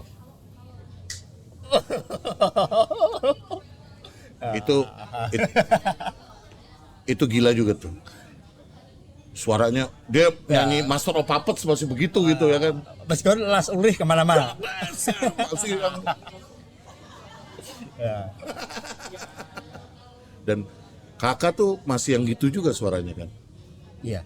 Walaupun ada beberapa lagu yang dia udah turun chord gitu, tapi buat gua masih Manusiawi. gila. Jim Hetfield mas. Dan gue tuh kan gini juga ya, gue bisa nyanyi itu kan karena gue sering ngeliat dia ya. Gue sih gak pernah nanya loh, tuh nyanyi gitu gimana sih, gue gak pernah gue nanya, gak pernah. Tapi gue ngerasa bahwa mungkin karena gue lama sama dia gitu ya, jadi kayak kayak ilmunya dia tuh ini gue bisa serap gitu. Iya, kayak gitu loh, gitu loh. Al ilmu nurun. Tadi sore sebelum gua kesini, ini yang kita WA-an tuh, dan gue sempet komalan dan di TikTok karena gue di invite sama salah satu temen. Dia tuh rocker Kota Pati dia nge-invite, oh babe ikutan dong komalan nih, apa lagi rame nih, aduh gue pengen banget lo nongol, bilang gitu. Gue pengen ini lo, pengen bangga gue punya temen lu, katanya gitu. Gue nongol lah, gue kan private ya, jadi gue nggak bisa dijambak gitu. Gue akhirnya permintaan naik lah. Terus gue disuruh nyanyi, gue bilang gue bisa nyanyi lagu sendiri gak? Gue bawain lah lagu Gerimis nih, So Lonely. Yang baru? Ya orang ada gift ya, giftnya nggak banyak, cuman berapa 30 atau 40 gitu, nggak banyak. Terus Pat, gue nggak bisa lama-lama nih, gue ada undangan podcast. Gue bilang, gaya katanya podcast, enggak beneran, gue bilang gue ada undangan podcast di Gatot Subroto. Jadi ini lagu terakhir ya. Gua nggak tahu kalau di situ tuh ada mungkin ya dia orang berduit mungkin ya gitu. Dan dia tuh slankers dia. Gua tuh bawa lagu Peace tadi. Lo tau gak gue dia hadiahin berapa? 4.000. 4.000 koin. Gila. Gue nyanyi lagu Peace kata dia gini. Mas, Ini selengker fanatik. mirip banget sih suaranya. Saking Dia, berjiwa. dia seneng dia. Gue gak nyangka tuh. Kayaknya dia paling gede tuh kasih gue gift kayak gitu. Dan gue gak tahu namanya kan begitu. Gue mau turun, gue nanya ke dia. Ke teman, itu tadi siapa tuh gitu. Oh namanya si ini, oh makasih ya, orangnya udah nggak ada, udah hilang. Gitu. Soal kemarin perlu live ya di TikTok nyari gift. Wah gue hampir tiap hari gue di TikTok, walaupun nggak pernah lama ya. Lo tau gak, nih gue nih, kan kita kan kadang naik kadang turun kan. Ya, ya. Ini satu waktu nih gue nggak pegang duit buat ngerokok. Buat ngerokok gue nggak ada duit. Gue live TikTok. 3 jam gue nyanyi men. 3 jam.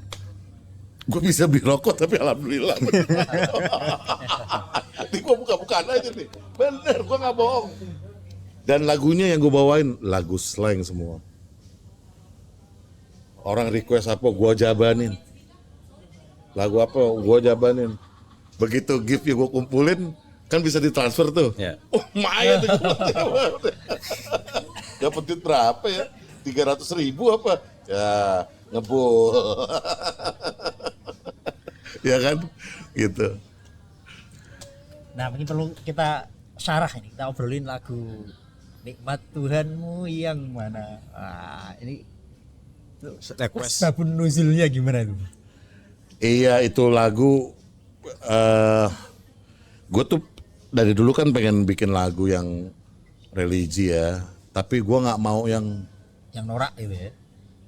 nyuruh orang sholat. Formalis ya, Gue formalistis. nggak mau gitu, gue takut gue tuh berpikir lama tuh gue tuh ini apa ya. Akhirnya salah satu surat yang sering gue baca di sholat tuh Ar-Rahman. Oh kayaknya ini petunjuknya nih gitu. Jadi gue nanya ke beberapa ustadz yang dari Persis gue tanyain, ada yang mana gue nanya dulu gitu. Nih judulnya begini gimana, dan mereka semua bilang oke. Terus isinya itu kan cuman menceritakan tentang ada bulan, Iya. ada matahari, ada hujan, ya kan, ada tumbuh-tumbuhan gitu. Itu kan nikmat semua kan ya gitu. Terus mau didustai gitu nggak mungkin ya kan. Jadi buat gue, oh ini cara paling aman diulang deh. Jadi gue nggak mau yang terlalu apa Fikih gitu. ya fikih gitu. Gue takut juga lah. Gue bukan takut, gue yang nggak berani gue. Gue juga masih ya siapa sih selain apa Rasulullah yang dijamin masuk surga, nggak ada men. Ya. Ini kalau kita bicara benar nih ya gitu. Jadi makanya kalau perjuangan Nabi Ayub begitu terus kita minta surga, malu kita. Kita mah gak ada apa-apanya. Apa sih yang kita perjuangin buat agama? Nih kita ngomong nih buat bertiga nih ya. Apa yang kita perjuangin buat agama? Ya kan? Kalau kita memperjuangkan dunia itu beda soal. Tapi memperjuangkan agama supaya kita bisa dapat jannah itu. Kadang kita suka bertanya pada diri sendiri, apa sih yang sudah gue lakukan gitu? Nggak imbang lah ya. Makanya gue sampai sekarang tuh masih yang dengar ceramahnya almarhum Kiai Zainuddin MZ kan. Dia itu kan enak ya menerangkan, Iya. gampang dicerna. Lucu ya, Iya, terus terhibur ya. kita tuh nggak bete gitu kan gitu. Dan gue kesana gitu maksudnya, iya malu lah kita tuh malu gitu, malu. Kita nggak ada apa-apanya sama generasi yang dulu tuh nggak ada apa-apanya gitu. Terus apa yang sudah, makanya nih agak mingser dikit lagi nih, kalau ada orang dikasih jabatan ya, terus dia nggak urusin kemaslahatan umat tuh, itu rugi banget ya, karena di situ kesempatan dia itu, Dengerin itu. Para di pengelola situ itu. kesempatan dia buat merubah segalanya dan kemaslahatan umat. Bener itu, bener, rugi tuh. Dan gini, gue juga bangga dengan keadaan gue sekarang. Maksudnya gue seniman itu, gue yakin ada celah yang bisa gue lakukan untuk kemaslahatan umat gitu, walaupun cuman ya setitik debu di antara hamparan gurun pasir lah gitu, tapi seenggaknya ada.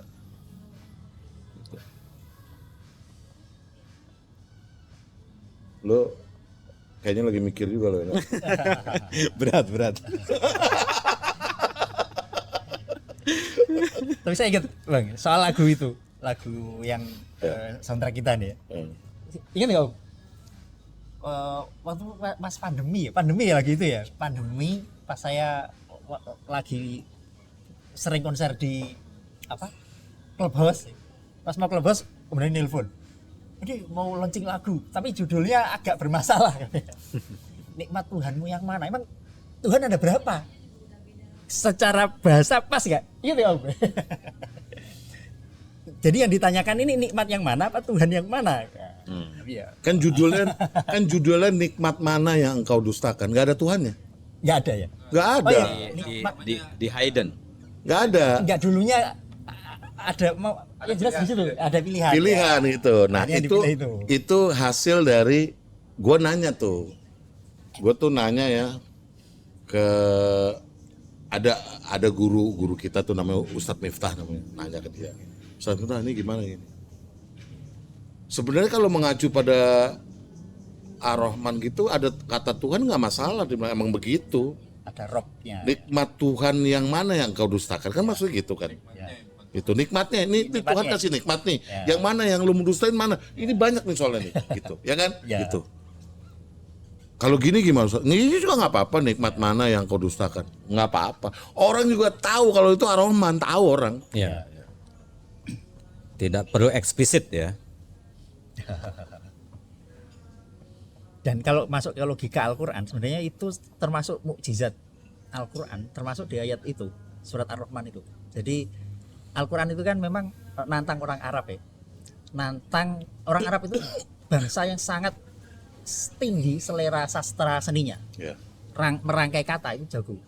Nah di antara teori sastra Arab, mereka kalau membuat syair, puisi itu berusaha mencari kata yang mirip tapi beda. Ya, apa kalau di Indonesia itu bersajak, berima itu ya, tapi beda kata. Nah justru Al-Quran membuktikan dengan mengulang-ulang kata yang sama di surat Ar-Rahman, diulang 31 kali, Iya. tapi nggak bosan. Ya. Jadi ini melanggar teori sastra Arab. Iya, betul. Yang kalau seandainya Betul. ditulis oleh manusia, nggak mungkin begitu. Nah, ini Iyalah. membuktikan bahwa Al-Quran yang nulis bukan manusia. Iya, otentik ya. Dari Maksudnya, ini dari atas. Nah, seandainya dibuat manusia, nggak mungkin begitu. Nah, Iya. anehnya di mata orang yang selera sastranya tinggi, orang Arab seperti itu, bisa menerima. Iya, ternyata enak ya. Jadi nggak perlu mencari kata yang mirip, nggak sama. Tapi justru Al-Quran mengulang-ulang, nggak Iya. cuma 2 kali, 3 kali, 31 kali. Iya, Tapi apa enak. Ar-Rahman tuh gini ya, apa? Oh ya maksudnya gini, semua ayat itu Punya punya keistimewaan. ini ya kan, mau yang makiyah kayak mau yang mana gitu, oke lah gitu. Tapi nggak tahu ya, Ar-Rahman itu gini loh, kita nih hafal Ar-Rahman tuh bangga loh. Ya. Coba tanya deh ke orang-orang deh, beneran loh. Gue tahu gak, gue tuh pengen hafalin Ar-Rahman itu gara-gara sholat Id. Jadi imamnya baca itu.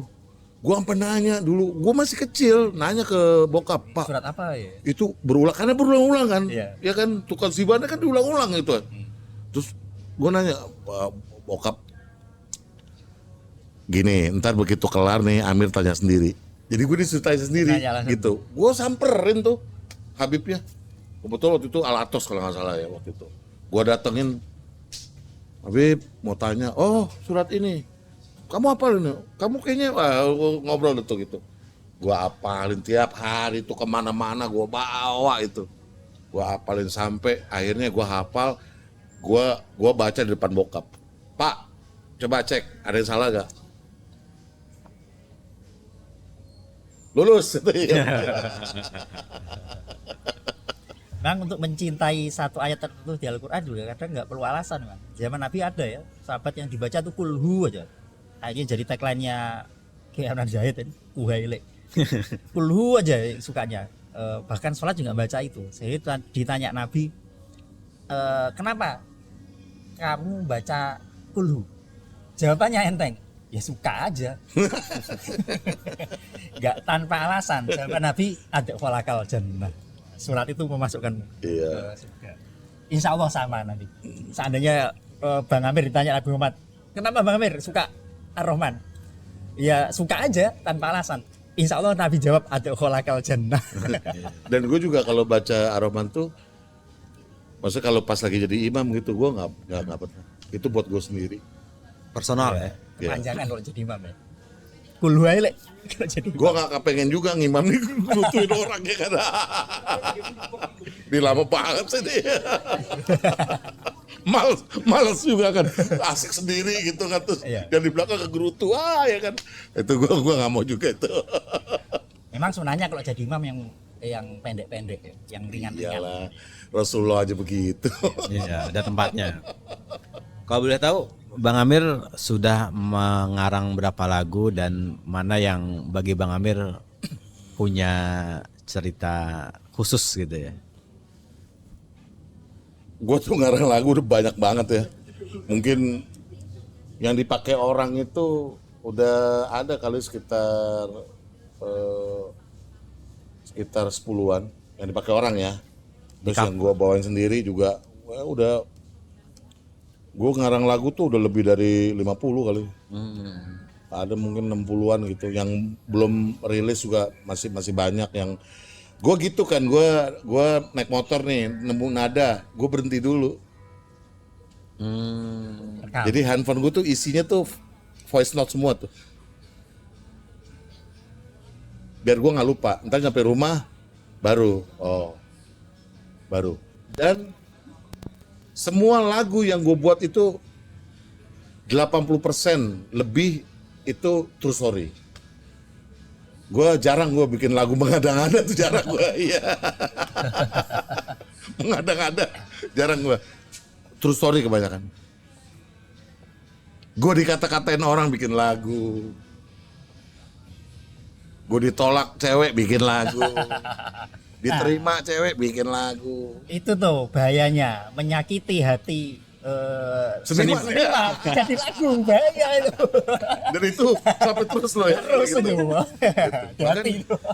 Bahkan gini kan belum lama gue rilis nih sama Grimis kan ya. Judul lagunya So Lonely. So Lonely itu kan ya lo merasa sendiri lah, pokoknya sendiri gitu. Itu gue ngalamin itu. Gue lagi sendiri gitu, nggak ada teman, nggak ada apa. Sementara gue lagi butuh teman buat gitu. Dan di malam itu nggak ada gitu. Jadi lagu. Dan gue lagi cari produser yang mau merilis lagu Palestina. Gue bikin lagu buat Palestina. Udah jadi Bang ya? Ada, cuman mesti di take ulang gitu. Gue lagi nyari nih produser yang dengan harapan lagu Palestina ini bisa jadi ya alat perjuangan juga gitu, maksud buat Palestina. Gue kalau perlu menghubungi Ustadz Dery Sulaiman gitu kan. Nih, dan itu lagu gue mau wakafin aja udah pakai. Nggak ada nama gue juga nggak apa-apa. Yang penting ini lagu bisa dibawa kemana-mana gitu. Wah, semoga dari obrolan di podcast ini dapat ketemu rumahnya, Bang. Nah itu juga Bang, salah satunya saya heran, band-band barat, band-band besar itu kan banyak juga yang menyampaikan pesan-pesan anti perang ya, Dream Theater, Metallica, Sting, U2, Ya. tapi nggak ada satupun kayaknya yang bersuara soal Palestina, Satu pun apa? yang bersuara soal Palestina, ada nggak ya? Oh itu yang dicekal. Michael Hurt, Maka bukan band besar. iya. YouTube bikin lagu ada pembantaian Sunday Bully Sunday. Palestina enggak. Scorpion Jerman bikin. Palestina enggak. Ya mungkin terikat pilihan politik negaranya kali ya. Ya, gue juga nggak tahu ya apa kok Emang berat itu ya. buat Palestina tuh kayak susah amat itu ya. Iya. Saya kalau gue sih berani-berani aja gue. Iya. Oh Michael Hurt dicekal ya. Wah nyanyiin lah.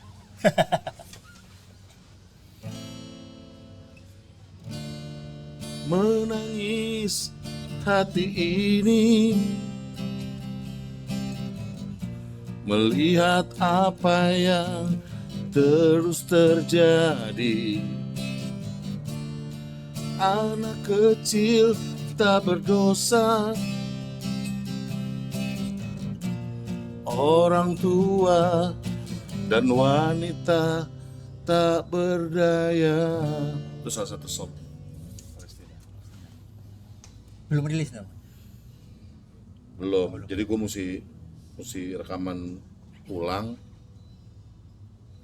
Dan gue cuman gitaran gini doang di rumah gitu, gue bisa nangis loh buat lagu. Gue lagu sendiri. Gue bisa nggak kuat, wah nih. Refnya juga gitu juga. Jadi ya kali ini ada produser siapa gitu yang bisa Belakang produser. ya kan buat lagu ini ya kan. Amin, amin.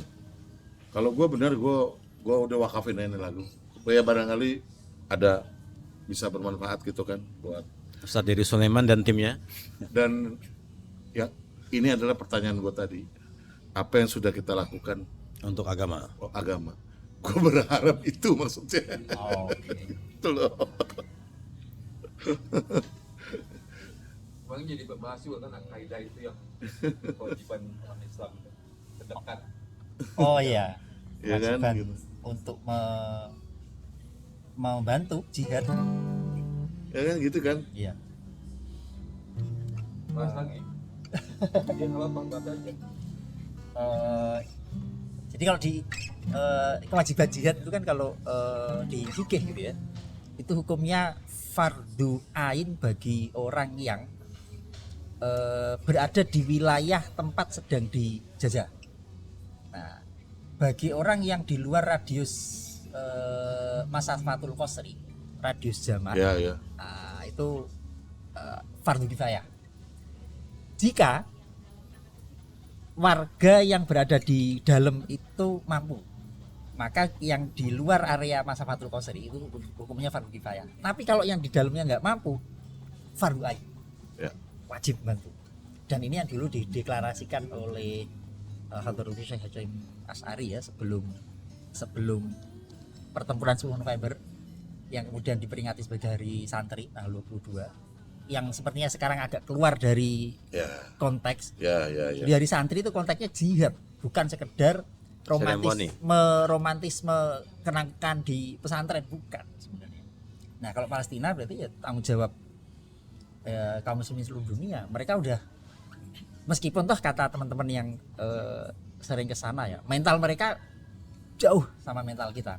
Mereka ya memang dari lahir, dari kecil sudah hidup di dunia begitu ya. Iya, makanya itu juga di Al-Quran kan di warning juga, mesti kalau nih kita dia nggak mampu gitu, nih ada orang lain yang mampu nih kan gitu kan. Ya. Ya, dan itu bikin malu itu. Inilah kalau Indonesia sih memang kita sih masih bersyukur ya, Indonesia tuh buat gue tuh rakyatnya tuh sangat muslim di situ tuh sangat peduli gitu sama Palestina. Itu kan ada beberapa badan ya, A, B, C, D gitu, kita nggak usah sebutin yang mereka tuh concern banget ke Palestina gitu, yang berupa bantuan kemanusiaan ya gitu. Ada diriin masjid, diriin masjid, diriin rumah sakit lah, terus udah mulai, terus ada berapa, sekarang ada artis yang mulai ikut-ikutan buat mendonasikan apa, good gitu, good. Cuman kan masalahnya semalam aja tuh, itu Gaza tuh dibombardir semalam. Gue tahu tuh, gue kan gini, kalau mau tidur itu gue suka ngelihat itu kan Al Jazeera kan. Kalau mau tidur tuh gue ya biar kita nggak ketinggalan berita aja, update aja gitu. Gue tuh suka yang gitu. Siaran langsungnya. Biasaan langsungnya itu sampai sekarang tuh Gaza tuh dibombardir terus gitu. Dan udah berapa tahun gitu ya gitu. Udah berapa tahun gitu, maksudnya kita gini ya, ini muslim dunia nih malu ya, buat gue sih malu gitu. Nih gini, andai kata Allah mentakdirkan gue nih, andai kata gitu, gue punya kekuatan gitu ya untuk membela Palestina gitu, gue akan lakukan. Walaupun nyawa kita jadi taruhannya juga gitu, ya kan? Ya. Jadi makanya kayak pemerintah bikin apa tuh kemarin nama Itu yang mau saya singgung tadi. apa Tapi nama, nggak sebutin aja, gitu nggak apa-apa. Word of peace. Iya, word of peace. Buat gua Word of pride. buat gua ngehe itu, ya, Oh. ngehe. Lo kayak melegalkan perbuatan mereka tuh. Terus sementara Israel sampai sekarang masih begitu, diem aja tuh, presidennya nggak ngomong apa-apa.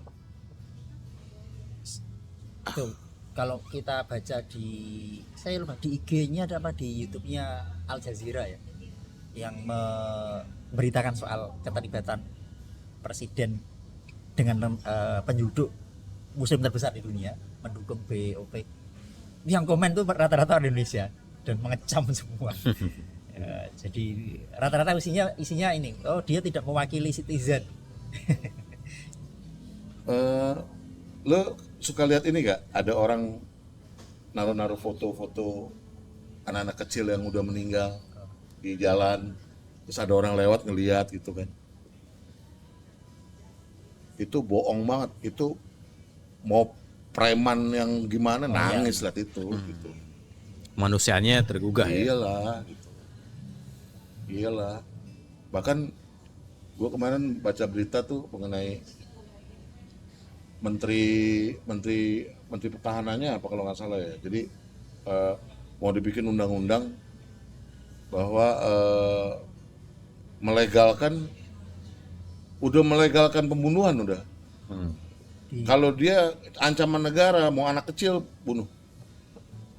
Sebenarnya udah dilakukan sama Israel sekarang. Cuman dia tuh kayak butuh legalitas nih biar, dan nggak ada yang bisa itu. Makanya masih beruntung ada Iran, walaupun katanya ya, itu sama aja, buat gua enggak. Buat gua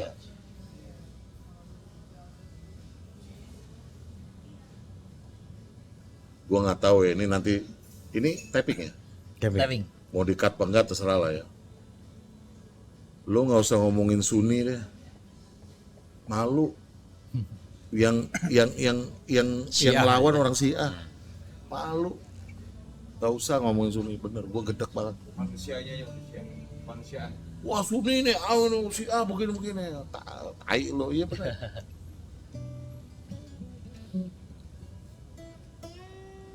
Kita ngomongin realitanya aja ya. Nggak, ini kalau mau di-cut gak apa-apa deh. Gitu. Enggak pun nggak apa-apa, bagus. Iya, buat gua Lebih esensial soalnya. buat gua tuh ya harus gitu. Ini kan ada beberapa negara Islam gitu yang Ya. katanya itu kan ada Arab Saudi lah, ada ini.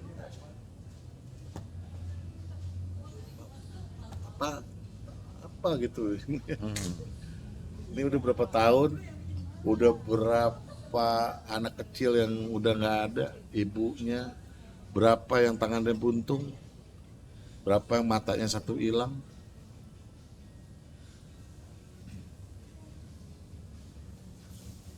Ada nggak bang ya komunitas seniman atau musisi gitu ya yang apa ya yang peduli Palestina? sama Palestina? Ada banyak. Dunia Ada. maksudnya? Hah? Yang dunia? Dunia ada. Termasuk ini kan pelukis mural Banksy yang dia mural dan nggak diketahui siapa sosoknya. Cuma dia sering mengkritik Ya, melalui itu kan, ya pro Palestina. ada, gitu ada.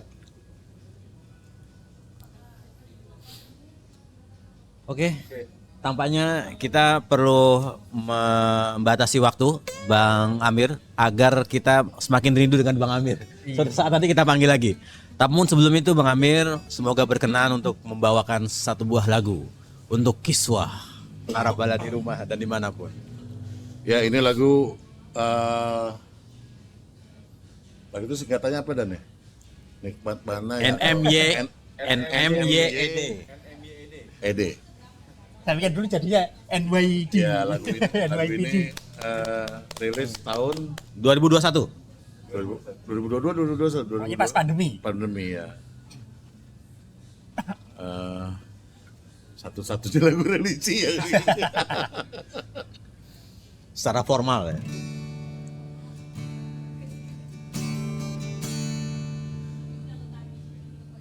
Setiap hembusan nafas kita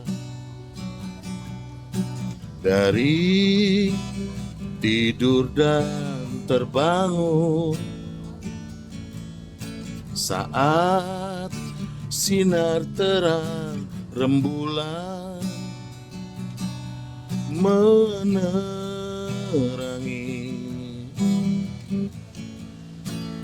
gelap malam.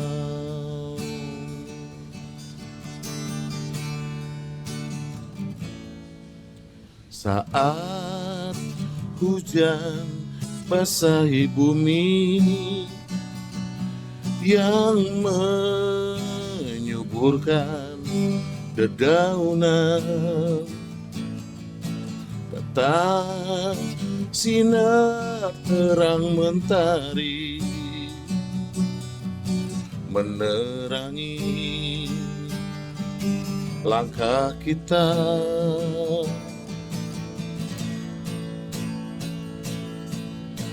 Nikmat Tuhanmu yang mana yang engkau dustakan? Bukankah semua itu miliknya Sang Pencipta? Nikmat Tuhanmu yang mana yang engkau dustakan? Bukankah semua itu miliknya Sang Pencipta?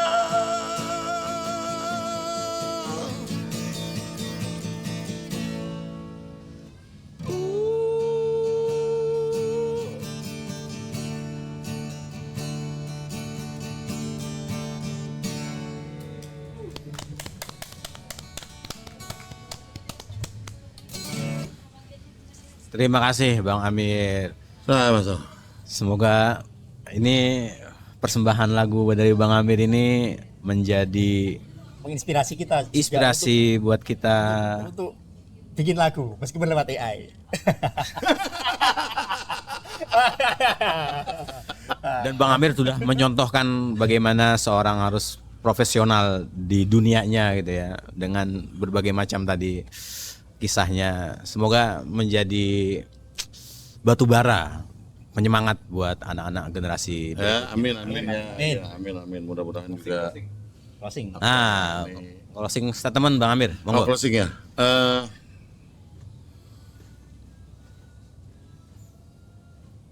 Kita itu manusia itu terlahir sebenarnya semua buat jadi pejuang. Buat minimal berjuang untuk keluarganya. Terus mau ditingkatin lagi bisa jadi berjuang untuk sahabat-sahabatnya. buat teman-teman terdekatnya, dan buat orang banyak. Dan itu bisa dilakukan sama seniman sebenarnya.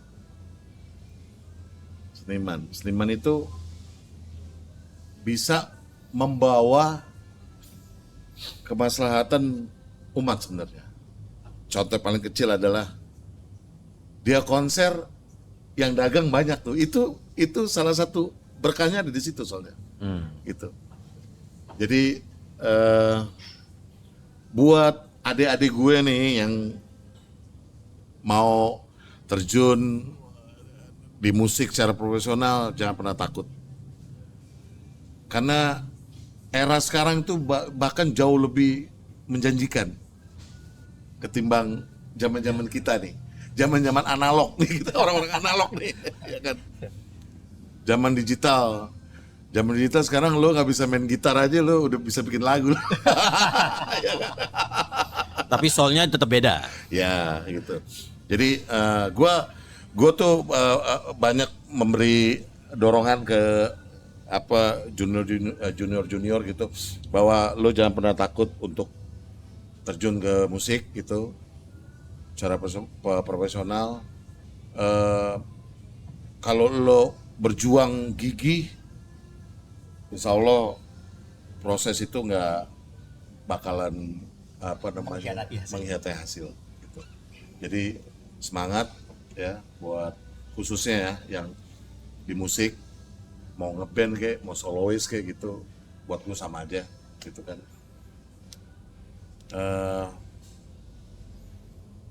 Cari teman sebanyak-banyak.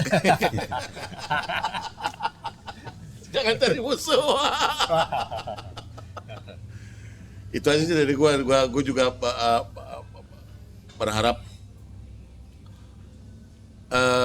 kehidupan khususnya seniman menjadi lebih baik, ya. Royalti diberikan secara benar, secara adil. Kalau memang haknya segitu ya segitu, jangan dimakan. LMK dengerin. Dan karya ini kan dia sampai dia nggak ada umur kan. Ini gue pun begitu. Gue berharap bahwa karya gue nih yang ada di digital sekarang jadi legacy buat anak gue kelak gitu kan. Jadi tolong buat orang-orang yang sekarang duduk di LMK gitu, jalankan fungsi LMK secara amanah. Dengarkan LMK. Secara amanah gitu. Teman-teman gue banyak di LMK. Gue kenal banyak orang di situ. Dan itu sahabat-sahabat gue semua. Gitu. Mudah-mudahan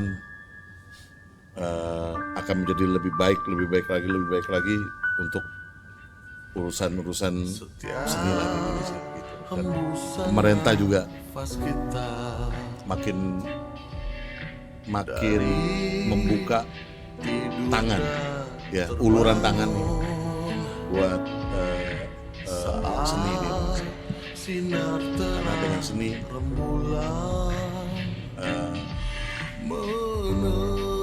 dunia menjadi luas Dan indah. Terima kasih Bang Amir. Mas Rizal closing. Pastinya silahkan bermain musik kaki, tapi jauhi drugs dan jauhi seks bebas. ya. Seperti Bon Jovi, rockstar yang sayang istri. Ya, terima kasih Bang Amir dan Mas Rizal, Nara Vivi kita. Kalau Bang Amir Nara apa kita sebutnya? Selain Nara tamu. Nara soundtrack. Nara kita. Official. Ya, official. Obrolan kita kayaknya banyak sekali yang bisa dipetik dan tentunya mengandung banyak hikmah dan pelajaran. Kalau saya pribadi tiba-tiba terngiang bahwa tadi Bang Amir bilang dan kita juga merasakan bahwa semakin hari tampaknya hidup itu semakin berat, ya, semakin ada saja godaan, ada saja ketimpangan dan ada saja sesuatu yang tidak adil gitu ya. Mungkin faktornya hanya satu, karena kita lupa bersyukur. Nah, untuk bisa bersyukur, triknya adalah dengarkan lagunya Kraton Band yang dikarang oleh Bang Amir dan juga diaransemen oleh Om Dani dan timnya. Jadi saya kira lagu ini bisa menjadi penghibur di sepanjang masa kita. Kalau masih sedih, jangan sedih dulu Mas. Coba dengerin lagu ini Mas. Pakai headset Mas. Minimal dengan sekian detik kita kembali bersyukur dan ya slow living gitu ya. Terima kasih Bang Amir dan tim yang bertugas di sini, ada Mas Uut, Om Dani yang selalu mensupport kita media dakwah ini. Meskipun kita tidak berpenampilan seperti agamawan gitu, tetapi yang diobrolkan, yang dikaji itu intinya ya agama. Terima kasih, mohon maaf, sampai jumpa di episode selanjutnya. Wassalamualaikum warahmatullahi wabarakatuh. Waalaikumsalam.